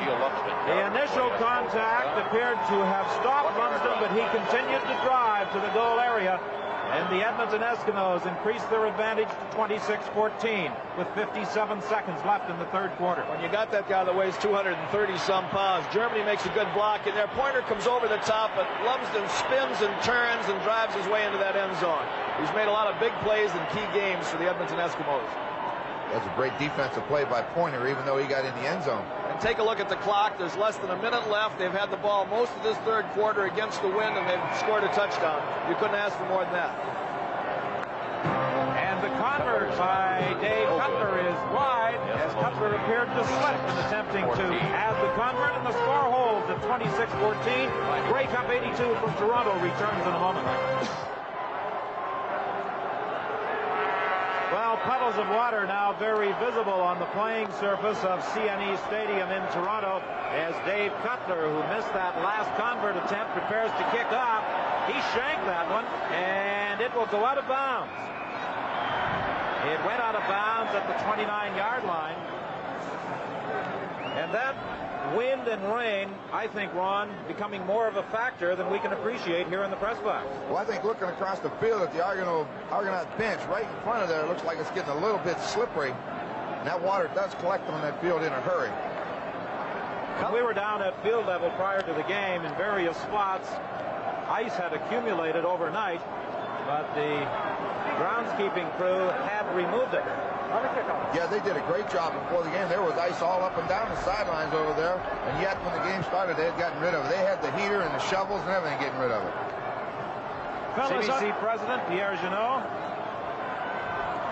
Fellas, I'll tell you, down here on the field, it is like glare ice, and that wind is like a gale. If the Argonauts don't get something going on this sequence of downs, Coach Jovilovich is over here saying we got to do something before we move into that wind. A bouncing kick picked up by JoJo Heath. Trying to get to the outside. Good tackle made by Waddell Smith at the 35-yard line.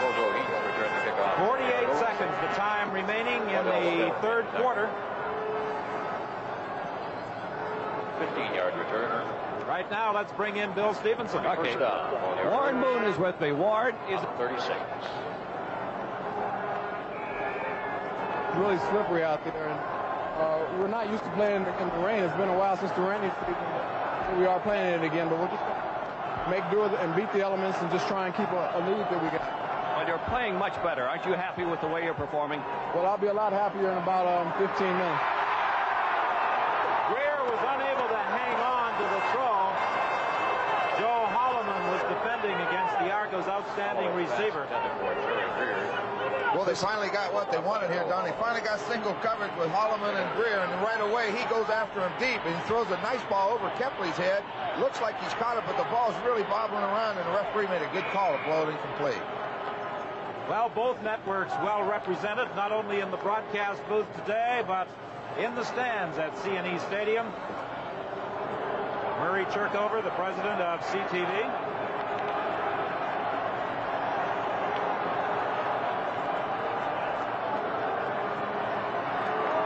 Sideline pattern. Cedric Minter he goes out of bounds at 49. That is not a bad play. When you take Greer across the formation and he becomes a second receiver, you have Tolbert, Greer, and Minner, the three speedsters, all on the same side of the field. That's about the best you can get. First down. Gain of 13 on the pass to Cedric Minner with 2 seconds remaining in the third quarter. Jan Carinci came into the ball game. Dave Newman went out. Gary Hayes almost made that mistake I was talking about, coming up from the inside to make that tackle and giving Minner that sidelines. The screen to Terry Greer. He's going to throw it again, looking for Minner. It's picked off by Mike McLeod at the 25-yard line. It's also a forward pass out to Greer, and I think the referee called it. It's an illegal forward pass, I believe, Don. Pass by Greer was intercepted by Mike McLeod for the Eskimos. That's the call.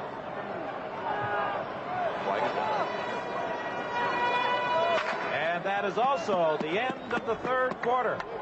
So after 45 minutes of play, the score is Edmonton 26, Toronto 14, and Grey Cup 82 continues after this.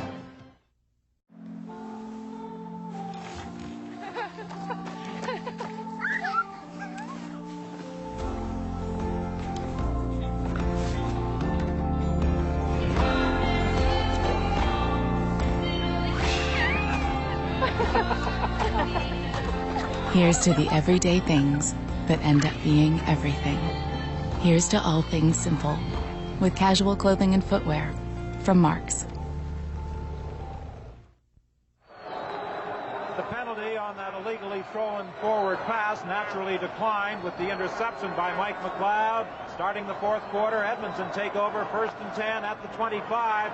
Ryan Fryer up to the 30-yard line, a gain of about 5 yards. He's stopped by Harold Woods. Good block, Lumsden.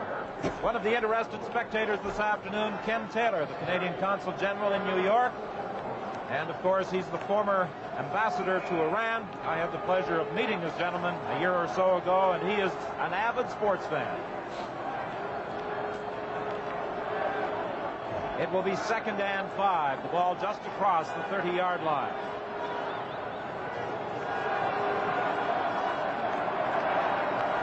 Pass knocked down at the line of scrimmage. Tommy Scott was the intended receiver. They came right back with the same play the other way. They're just going to run a pick with Scott coming back underneath, but Williskewicz got his hand up, just batted it right in the ground. When they send Neil Lumsden out of that backfield on that pick that they run on the first play there, he takes a lot of that territory. Williskewicz going to play volleyball with him here.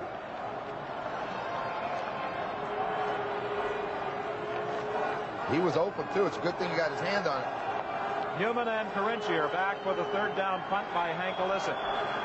Watch if Illicit gets this thing up in the wind, how far it goes. He is certainly capable of getting it up there. Newman fumbles the football. Who's got it? And as the Argonauts prepare to go into this win on offense for the first time in the fourth quarter, Condredge Holloway just told me before heading onto the field, he says, look, I don't know if I can even throw into this wind. We're going to have to go extremely short. There is no way we can use Tolbert and Greer in any kind of a deep pattern. That's an interesting observation, Brian, because they did throw that short pass to Tolbert and took advantage of his speed for their touchdown in the second quarter.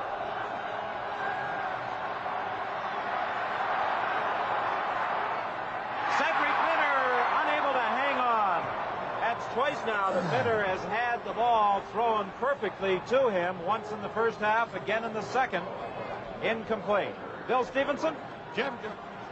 He has been having a standout season. Jim, number one, is that ball really tough to hang on to? Yeah, it's pretty tough hanging on to the ball. You know that the first man's going after you, hold you up. The second man's trying to strip the ball. So the best thing to do is just grab onto the ball with 2 hands, get as many yards as you can. I think I lost the ball on trying to get a second effort. So I'm going to stop doing that. Just go for what I could get and go down. Thank you, Jim. Thank you. 2nd and 10. The Argos are at their own 38.5-yard line. Holloway does not get a chance to throw. He's buried by David Boone and Dave Fennell. You know, twice, Don, and he's hurt. You know, twice in the first half, each team was very fortunate when a blitz came that they got the screen out there. Today, watch this one. When Gary Hayes sees that motion away, he runs all the way out underneath the receiver, and they can't throw the ball. Plus, he had Fennell on top of him. That's enough to scare you. Conrad Holloway was able to get up and head to the Toronto bench, but he was very slow in getting to his feet, and that's not surprising after being buried under 6'4", 250-pound David Boone and 6'4", 275-pound Dave Fennell. Dean Dorsey's punt bounces to Gary Hayes at the 37, and he runs it out of bounds at the 42.5-yard line. Good thing to do right now. He got all he could get. There's 3 blue shirts there. Just take it, get what you can, get out of bounds. That way you don't take any chance of fumbling. It's raining pretty hard right now, and it's got to be cold. It is cold. Yes, I don't envy our sideline commentators, Brian Williams and Bill Stevenson, this afternoon. Cold and wet at the respective benches. Both teams taking advantage of those warm benches, those propane-heated benches that have been specially installed for this game.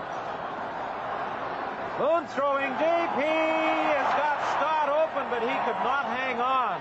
That doesn't happen very often. I can assure you of that. Well, that play was run just about as well as you can ask. Rod McInnes, the president and chief executive officer of Carling O'Keefe Limited, will be presenting Offensive and Defensive Player of the Game awards and the Canadian Player of the Game awards following the conclusion of this game. Chevrolet Celebrity 4-door sedans will go to those 3 players so honored, and they will also be receiving 3 individual trophies. Warren Moon is playing like he's having trouble with his starter. Yes, it appears that he has eyes on one of those new cars, very definitely. Sideline for Waddell Smith. Brian Kelly. He is bounced out of bounds in front of the Edmonton bench. Hey, Don, I'm going to mention this one more time, that normally you don't like to sit on a lead, but with the wind advantage yours, with a good kicking game like Edmonton's got, I'm not too sure about putting that ball in the air in the slippery weather. A receiver can fall down, you can get an interception. What do you want? Do you want me to agree with you? I don't agree with you. Throw it. He's throwing the ball to Tommy Scott right on the money. He's hit Kelly. Let him go. What was your record? Well, 248, I think. He's playing well. Well, they're asking for a dry ball. He sure is playing well. The There's no question about that. But they do have good field position right here. They do have an excellent kicking game. 1st and 10. The Eskimos are at their own 53. Moon is going to run it again. He gets some blocking help and slides into the 42-yard line. He was hauled down by Leon Lescavich. Tripped up by Lescavich. Lescavich made a big play right there. He got outside. He had some more white shirts in front of him. He made a great effort getting out there, but he had some blockers. That's about as safe a play as they can run right there. Waddell Smith is wide open behind everybody down there, but he does the right thing. He sees his interference and cuts right in behind it. Watch outside. He's got a lot of room. Lescavich makes a big defensive play for him. Not much doubt that Warren Moon has been the outstanding individual on the playing field this afternoon. He has also run for 91 yards in addition to passing for nearly 300 yards. Neil Lumsden off tackle has a gain of about 6, stopped by Rusty Olson. 26-14, the Eskimos in control of this ball game now in the 4th quarter. 10:30 is the time remaining. Bob Obilovich and his Argonauts and the flames of hope among Toronto supporters in that first half, but in this second half, the Eskimos have been in control.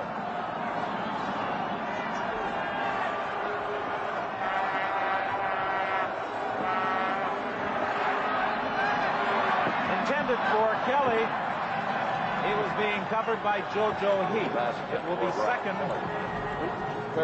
third down, pardon me, and about 4 yards. The ball is at the 37. That was a well-thrown ball. They had to pick underneath again, the crossing between Lumsden and Scott, but that gave him one-on-one coverage with Kelly out on JoJo Heath. He threw it early enough, but he just threw it a little bit too far out in front of him. That man has contributed almost 400 yards of offense to the Eskimo cause. 301 passing, 91 rushing, and Dave Cutler will attempt a field goal from 44 yards out.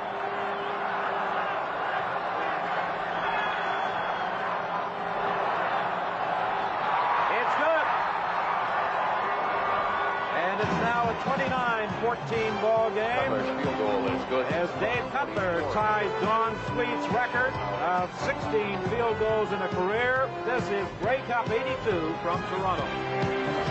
Well, they've just announced the official attendance this afternoon at CNE Stadium, 54,741. Some of them have already headed for cover. Dave Cutler with a number of Grey Cup records in addition to numerous CFL career records. Holloway throwing for Greer.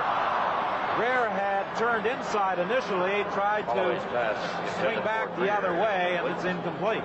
Yeah, Conridge had trouble throwing that football.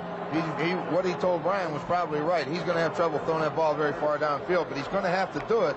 They can't afford to just mess around with those 6-7 yarders now. They've got to make some big plays. 9:16 is the time left in the football game. 29-14. The Eskimos leading the Argonauts. The Argonauts need something rather quickly, I would say. 2nd and 10 from the 35.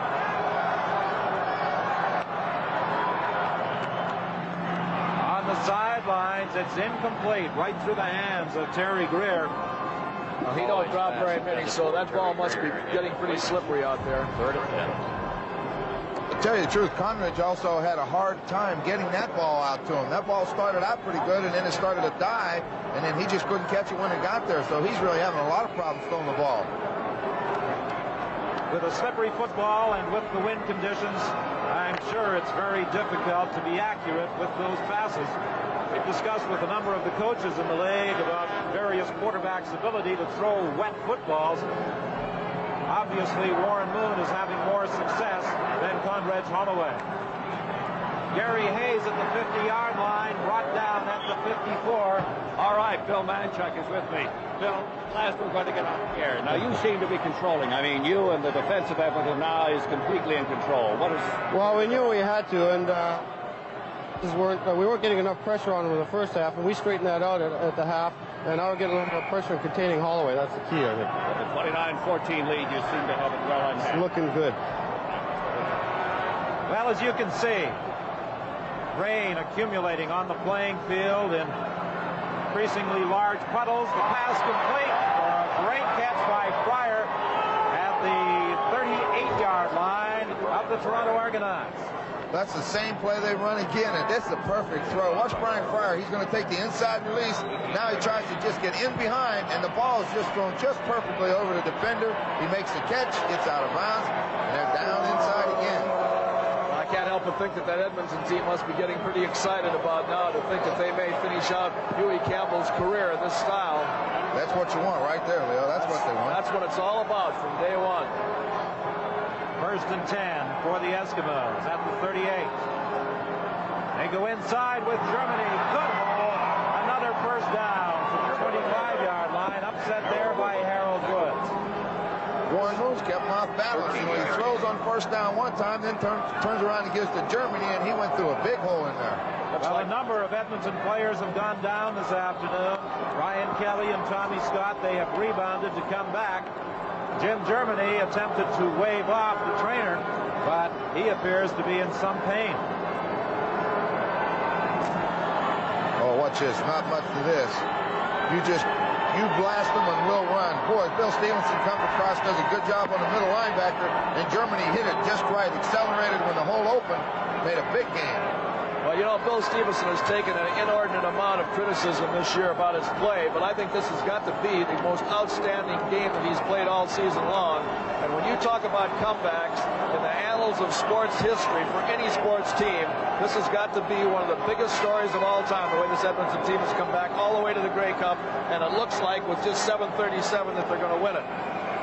Jim Germany missed the first half of the season with a broken leg, and he appears to be in considerable pain as he is carried off to that Edmonton bench. We certainly hope it is not a recurrence of the injury that sidelined him in a preseason game.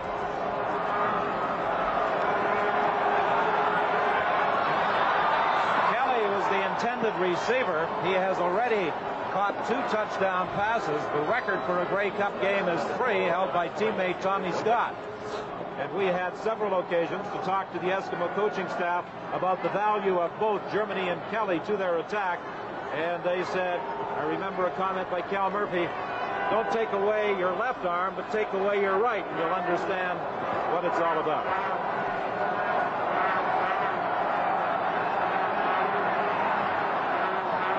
John Kehoe is brought down at the 26.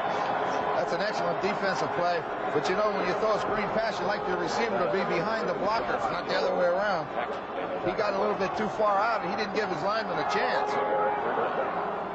You see Kehoe on the screen. Leo, watch him. He doesn't give his lineman the chance to get out in front of him. He beats him.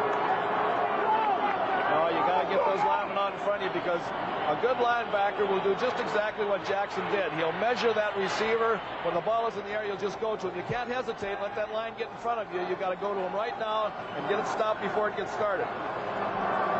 A 33-yard field goal try by Dave Cutler.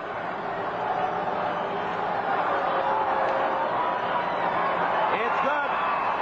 That's 4 of them in this ball game for Dave Cutler. And 18 now in his Canadian Football League Grey Cup career. And that is a record. I don't know that Cutler has ever won anything for his efforts in a Grey Cup game, but he's got to be a contender for one of these awards with his 4 field goals. Bill Stevenson, can you update us on the injury to Jim Germany? Yeah. Talked to the club doctor. He said that Germany slapped his ankle hard on the turf. It is the ankle that he broke. You were correct in that.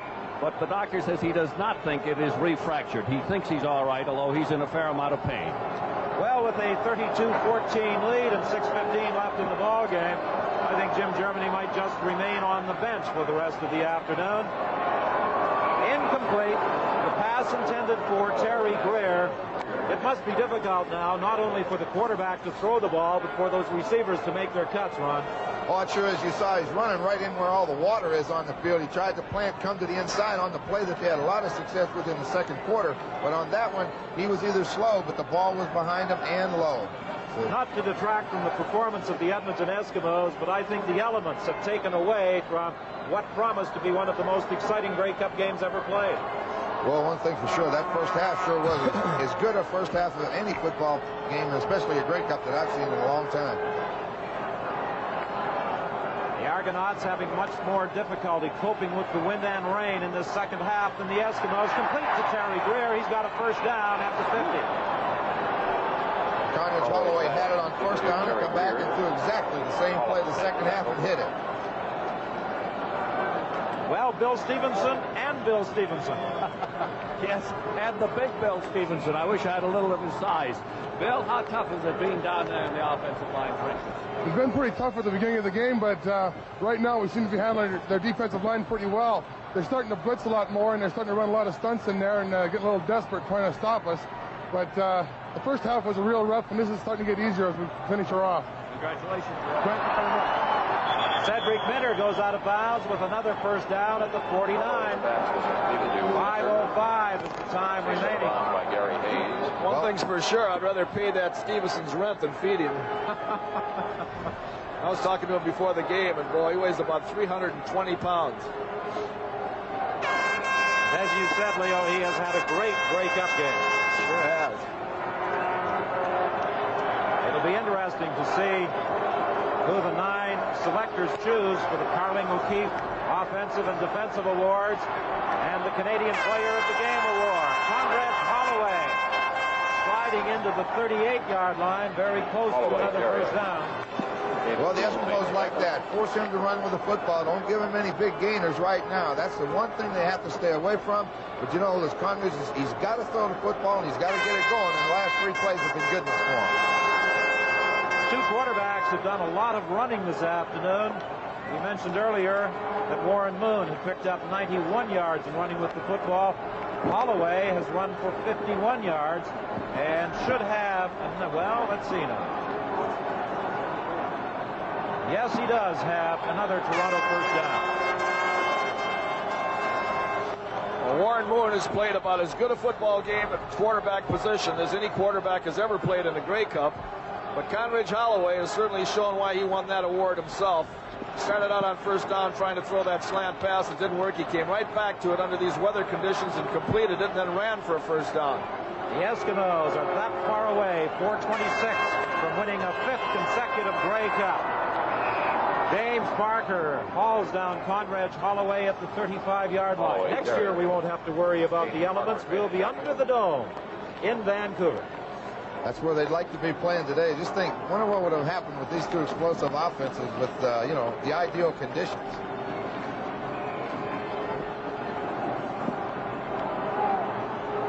Well, the group from Vancouver, BC Place, promotions throughout the week here in Toronto, and a very proud contingent from British Columbia extolling the virtues of their brand new 60,000-seat stadium. And you see how the elements are affecting the receivers as Newman slipped in attempting to look back for that throw from Holloway.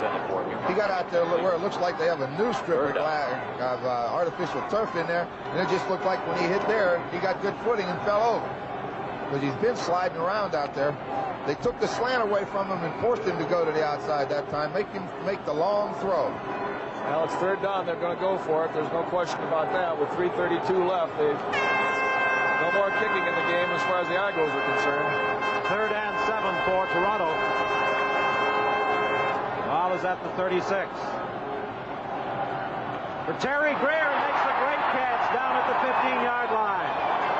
You could see it coming. You knew he was going to throw it, and he threw it in there. That's a great throw. It is a great throw, and it's a gutty play. It's a must play if they're going to keep this drive going. He goes straight back, and it's just a post pattern. Comes right underneath. It's a great catch by Greer, too, with a wet ball. He threw it right over top of Potter. Greer has been a favorite target. 7 catches this afternoon. Grey Cup 82 from Toronto returns in a moment. 3:08 is the time remaining in the game. 1st and 10, Toronto at the 14 of the Eskimos. 3:03 the time left in the game. That was a screen pass to Brandt, but he was well covered, and Conridge had to come down with the ball. Down on the sidelines, Bill Stevenson is still manning his post. Waddell Smith is certainly one of the fine receivers in the Canadian Football League, and this Edmonton Eskimo club is loaded with them. But Waddell, I'm wondering if experience in a Grey Cup game is not a very major factor for this Eskimo team. It is very much so. We've been to, this is my 6th one, and hopefully this will be my 5th win as with this team. And it helps to know that you've been there before. We've been here before. We've been here when Tom Wilkinson. We thought he was going to throw his last touchdown pass here. He came back. So we know what it takes, and we have great resilience. Thank you. Holloway got away initially from Parker, tried to fire to Bob Bronk, incomplete. And again, the Argos face a 3rd down situation at the 15-yard line with now 2:31 left in the game. You got a great example here of the quarterback 6 cents. Watch him just at the last minute turn away from Parker. Now he eventually is going to take one heck of a hit coming up right here. Fennell looks like going to get a good hit on him, but he escaped the first one from Parker. That's something you can't teach a quarterback. That's an instinctive maneuver to get away from those charging linemen.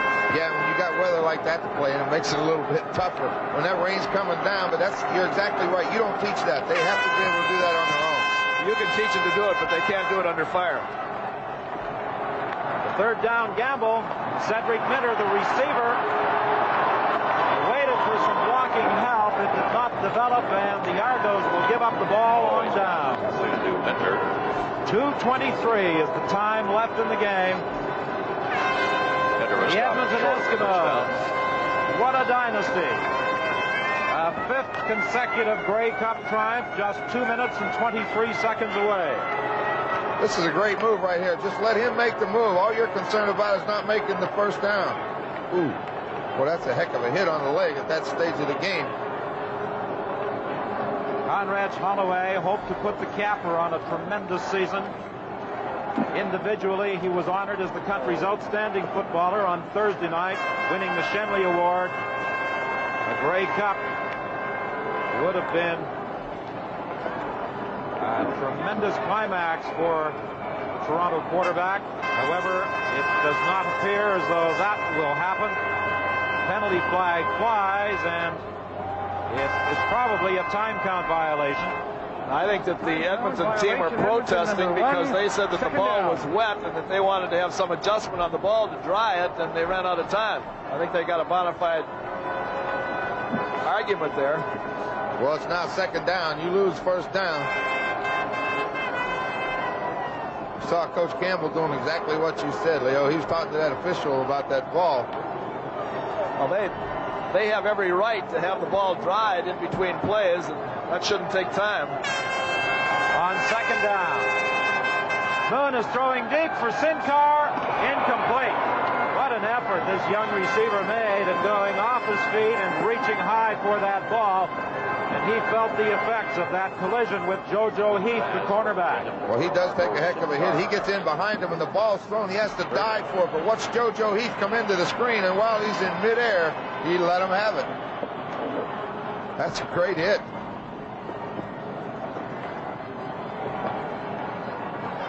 JoJo Heath was the man who put the hit on Marco Sincar, and we have been informed that Dave Fennell has been named both the outstanding defensive player of the game and the outstanding Canadian player. High snap into the end zone. It sails over the head of Hank Lissick, and he kicks it through the end zone with 2:10 remaining on the clock. So a safety touch. Well, he's going to give him 2 points, Don, against the Eskimos. That is a 2-point safety for the Argonauts. Warren Moon has been named the outstanding offensive player of the game, and that does not come as any surprise. And he will be the recipient, courtesy of Carling O'Keefe, of a brand new Chevrolet Celebrity 4-door sedan. And Dave Fennell, in addition to receiving the car, will be presented with $5,000 worth of Panasonic equipment. So if he's a stereo buff, ladies and gentlemen, he is going to offensive player of the 1982 certainly have his choice of a lot of gear. Quarterback Warren Moon. Television sets, what have you. The outstanding defensive player of the game, Dave Fennell of the Eskimos. Well, Dave Fennell took an awful lot of criticism early in the season. Everyone was saying that he come into this season way out of shape, and that he was one of the factors that didn't allow Kepley to play well because he wasn't keeping those offensive blockers off of Kepley. And to round out the season with this kind of a game and being the outstanding defensive player in the game is kind of a credit to the guy. 32-16 the scoreboard now reads with 2:10 left in the game.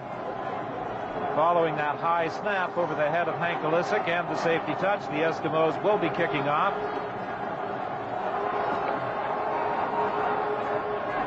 Well, at the start of the ball game, there were 54,741 at CNE Stadium, and with this very cold wind blowing off Lake Ontario and the driving rain, many of them have already departed.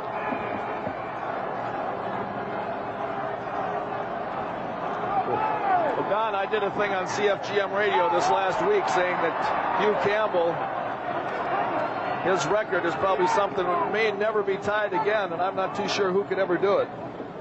Well, the kick by Cutler sails through the end zone. They won't get a point. Was not touched. That's right. No point, Don. You're exactly right. If that ball goes through there without being touched, you just get possession out at the 25, but you don't give up a point. Well, I don't think you do. Ball will be scrimmaged from the 25. It almost seems as that trophy has taken up permanent residence in Edmonton. The Eskimos, 5 consecutive Grey Cup wins. Well, let's not concede it to them yet, but they're only 2-10 away. And for assistant coach Cal Murphy, this would be a 6th consecutive Grey Cup triumph, as he was with Montreal in 1977. Conrad Holloway got away initially from Parker, then is met again by Parker as the outstanding defensive player in the CFL. Regained his footing and dropped the Toronto quarterback back at the 23-yard line. Well, Parker figured if I just wait here, he'll be back. He was under a lot of pressure, so he had to spin and come right back at him. I was thinking that same story. One of his teammates said to him, aren't you going to get up and chase him? He says, no, I'm just going to wait here. He'll be back in a minute. Boy, he sure does. He spins away from him, but he can't find anybody open down there. Now he's coming back, and who's waiting on him? I think that he was knocked down, though, from the force of that first blow, and he should have been called down. It's 2nd and 12. The ball is back at the 22-yard line.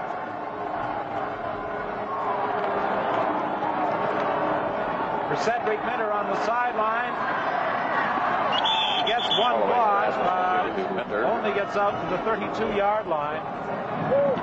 And the Argos will be forced to gamble again on 3rd down with 1:36 now left in this football game. And looking back at past Edmonton Grey Cup triumphs, they defeated Montreal 20-13 in '78. Montreal again 17-9 in '79. They blitzed Hamilton 48-10 in 1980. And last year, after trailing 21 at halftime, came back with that late field goal by David Cutler for a 26-23 win over Ottawa. I believe they had a run in the 50s, too, and Pop Ivy was there when they won it 3 years in a row. Didn't they, Don? They had 3 triumphs in a row in the 50s. You're absolutely correct. Paul Pearson, the receiver, they ruled no catch. The ball was in and out of his arms. Contact made initially by Mike McLeod. Well, they have corrected the scoreboard here at CNE Stadium. As we said, no point on that kickoff by David Cutler. It went through the end zone without being touched. They had moved the board to 33-14, but have now corrected it to 32-14 in favor of the Edmonton Eskimos. It does not change. There was no point on that kickoff. Well, it was 1:13. I think they'll run the football a little bit. I don't think they're going to put it up now, Leo. What do you think? I think probably Huey Campbell will be very satisfied to just run it out, and more or less as a tribute to the good job that he knows that Bob Obilovich has done, and not try to rub it in and get any more points on the board. I wonder if the celebration is going to be any different on this, the 5th, than it was on the 1st. I wouldn't think so. Neil Lumsden off tackle inside the 30-yard line. You know, we can talk about it, but he's won them all. This guy's something else with this football team. But, you know, he's won 5 straight now, but each one's different. You celebrate the same after each one. You don't care. He's still yelling out on the field like he's still in the middle of the ball game. Huey, it's all over, baby. Take it easy. Leo, one of the comments you made about Hugh Campbell, what an innovator and what changes he brought to the Canadian Football League. He certainly did. His style of defense has been copied by everybody across the country. His style of open offense has been copied by everybody. And as I said, the most firm form of flattery is imitation, and everybody in the world has imitated this guy. The game has certainly opened up with the arrival of Hugh Campbell on the coaching scene in the CFL. He had some talent to work with, but one of the keys, I think, to the success of any coach is being able to choose the right people, and he has certainly had the right people performing for the Edmonton Eskimos. Conrad Holloway has done a job for the Toronto Argonauts. Their future is still ahead of them. And Don, I think we ought to point out one thing, too, here while we're talking about it. He's done an outstanding job of selecting players, but he's also done an outstanding job of selecting coaches. He's had some fantastic coaches, and they deserve a lot of credit, too. 24 seconds now remaining in the football game as Jim Germany slashes for an Edmonton first down to the 20-yard line. Brian Kelly with 2 touchdowns this afternoon. He was hurt early in the ball game, managed to continue. Warren Moon coming off a Rose Bowl triumph to the Canadian Football League and immediate Grey Cup success with the Edmonton Eskimos. And now 5 Grey Cup rings will adorn his fingers. As we move into the final seconds of Grey Cup 82, the Edmonton Eskimos 32-16, and that almost certainly will be the final score as Moon lets those seconds tick away, and the game is over. The Edmonton Eskimos have attempted and have accomplished an amazing comeback in 1982 as they hoist a happy Hugh Campbell onto their shoulders. They were 3-5 at midseason. They won their last 8. Bob Obilovich turned around the fortunes of the Toronto Argonauts in 1982. He led them to a first-place finish in the East, certainly nothing to be ashamed of. The Argonauts have rejuvenated football enthusiasm in Toronto, and this afternoon they simply lost to a better team on the day. Well, one of the great experiences in sport, Don, is witnessing greatness, and we've been privileged to witness greatness in this Edmonton Eskimo football team. Warren Moon will be rewarded amply for his efforts this afternoon. He has been chosen, as we said earlier, the Carling O'Keefe Offensive Game Star, and will be the recipient of a new car. And Dave Fennell was named the outstanding defensive player and also the Canadian player of the game. He will also receive a new car and will also receive $5,000 worth of Panasonic equipment. And the Grey Cup for the 5th consecutive year will go to Edmonton. The top 2 quarterbacks in the country, Warren Moon and Conrad Holloway, one an individual triumph this week, the other a team triumph. And the other members of that championship Edmonton Eskimo squad making their way to the dressing room. And Warren Moon, the last man to touch the football on the playing field, will take it to the dressing quarters with him. Well, Coach Obilovich might be a little bit down, but he doesn't have to be. He's had a great season. It's just that this football team right here is something else. They just keep coming at you. It'll be a nice place to be. Huh? There's nothing like being in with winners, and you get in there, and they're going to really enjoy this day. Well, that's become a familiar sight. The Edmonton Eskimo dressing room and Commissioner Jake Gadar presenting the Grey Cup to the 1982 champions. Eric Upton, Warren Moon are present to receive it. Most of their exhilaration, really, I think, is because of their feeling for their coach, Hugh Campbell. They wanted this one very badly as a tribute to him and what he's done for them over the years. Other than that, they'd walk in that dressing room kind of matter-of-factly because this is nothing new for them. This record 5 times in a row. 5 times in a row. Thank you, Mr. Commissioner. I accept this Grey Cup on behalf of God, my teammates, and Eskimo fans everywhere. David Boone with the acceptance speech on behalf of the Edmonton Eskimos, the 1982 Grey Cup champions, with a convincing 32-16 triumph over the Toronto Argonauts. A strong second-half performance by the Eskimos carrying them to victory, and we'll return with our post-game show in Grey Cup 82 in a moment. Well, a 32-16 victory for the Edmonton Eskimos over the Toronto Argonauts, the 5th in succession for Hugh Campbell and company. The story really is truly amazing, and really, if you look at the Edmonton Eskimo lineup, there's not a whole bunch of people who are past their prime in Canadian football. It could continue for some time to come. Now let's go down to the dressing room, and here's Brian Williams. All right, thank you very much, John. Hugh Campbell, congratulations. 5 straight Grey Cups. A day of mixed feelings for you, though, I'm sure. Well, thanks, Brian. It sure is. I don't know if any team will go 6 years in a row. I think the only team really has a chance to break the record will be next year's Eskimos, and I hope that they do. An outstanding first half. The weather took a bit away from it, though, in the second half. Yeah, it did. I thought both teams handled the ball very well until middle of the third quarter, so then it got pretty tough, and both teams showed some alertness. There were some real good fumble recoveries.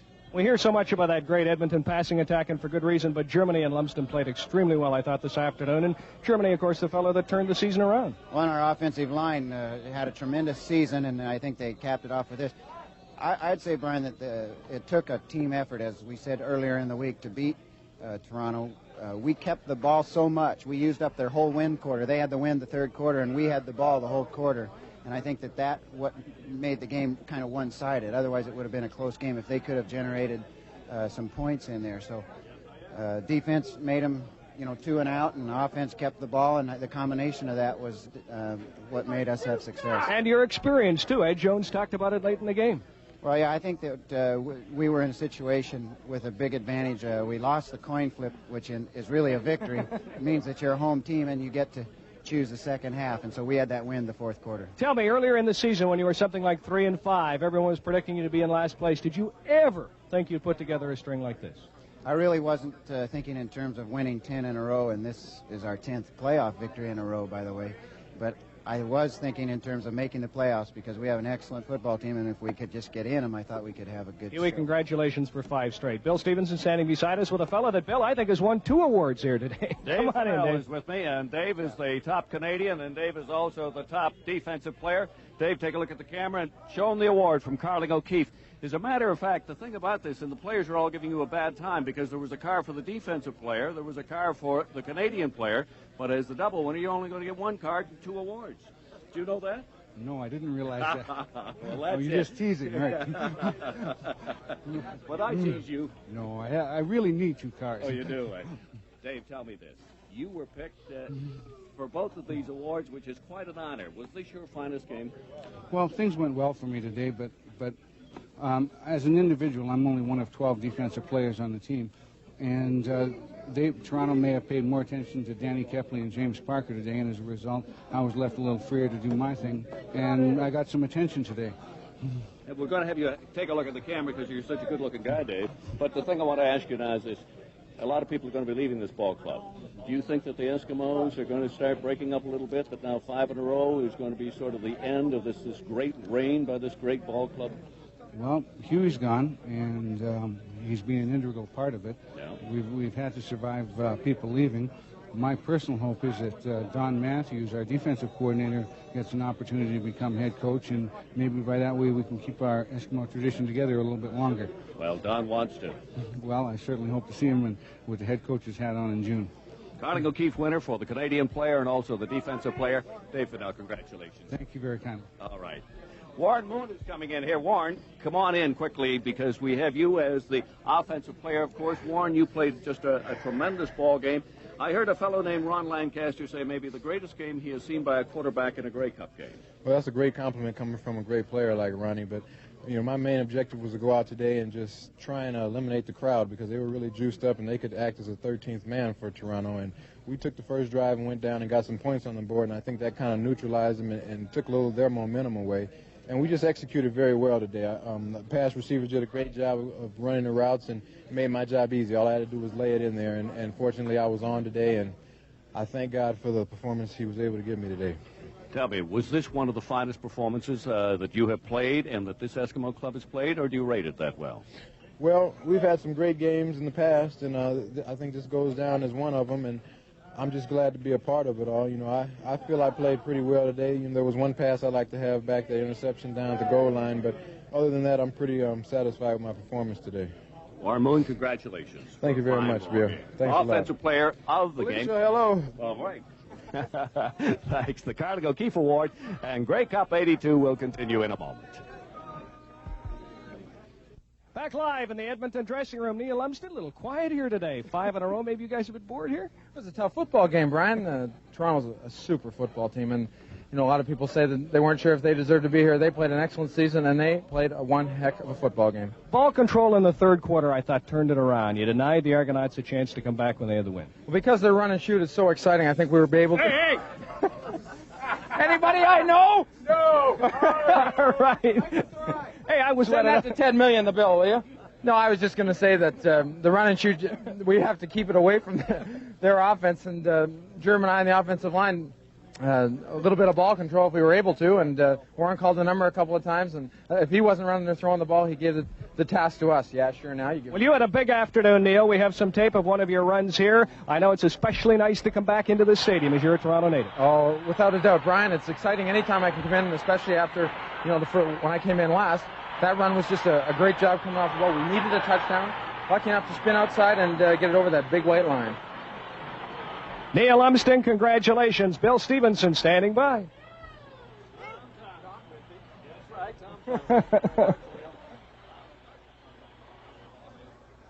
Question I want to ask you first of all, Tommy. different approach as far as you players were concerned for this 5th consecutive Grey Cup you're going after and the 6th appearance in the Grey Cup? Well, actually, this whole year was divided into two stages. The first part we had to, we were hurting a little bit, and the second part we had to rally. When we came to the Grey Cup, we just have to take it, like getting here first and then just rallying one play at a time and then just one game at a time. There was no real different approach. All we had to do is know we had to contain Conridge because he's a slippery little guy, and he's a heck of an athlete. What about your thoughts, though? The fact that this was the last game that you're going to have under the head coach, Hugh Campbell. Well, we sit there and we think, we sort of we got together a little bit as a team earlier, and we figured that we want to do this for the coach. We also want to do it for ourselves because of all the adversity we'd gone through earlier this year. And so far, it's just turned out. Thank you very much, Tom Towns. Congratulations. And now let's go upstairs to John Wells. So the Eskimos met the Eastern Challenge once more. Their story remarkable in the dramatic world of professional sport. 5 Grey Cups in succession establishes another new standard in Canadian football for the soft-spoken Hugh Campbell, who now moves on to a new challenge but leaves behind an incredible legacy. And to Bob Obilovich and his Argos, thanks for bringing back the fun-filled atmosphere to the celebration of Grey Cup. To the victors, once more, a toast to a battle hard-fought and won. But there's little time to sit around and enjoy, for a new season is never far away. The next challenge comes from all teams who strive to take the trophy presented just a few moments ago. Next year, another Grey Cup in Vancouver. The weather report is already in. Conditions will be perfect in every way for next year. Because we move to a new era in Canadian football. We move indoors to BC Place. We hope you've enjoyed it today and that you'll join us next year for Grey Cup 83 Under the Dome.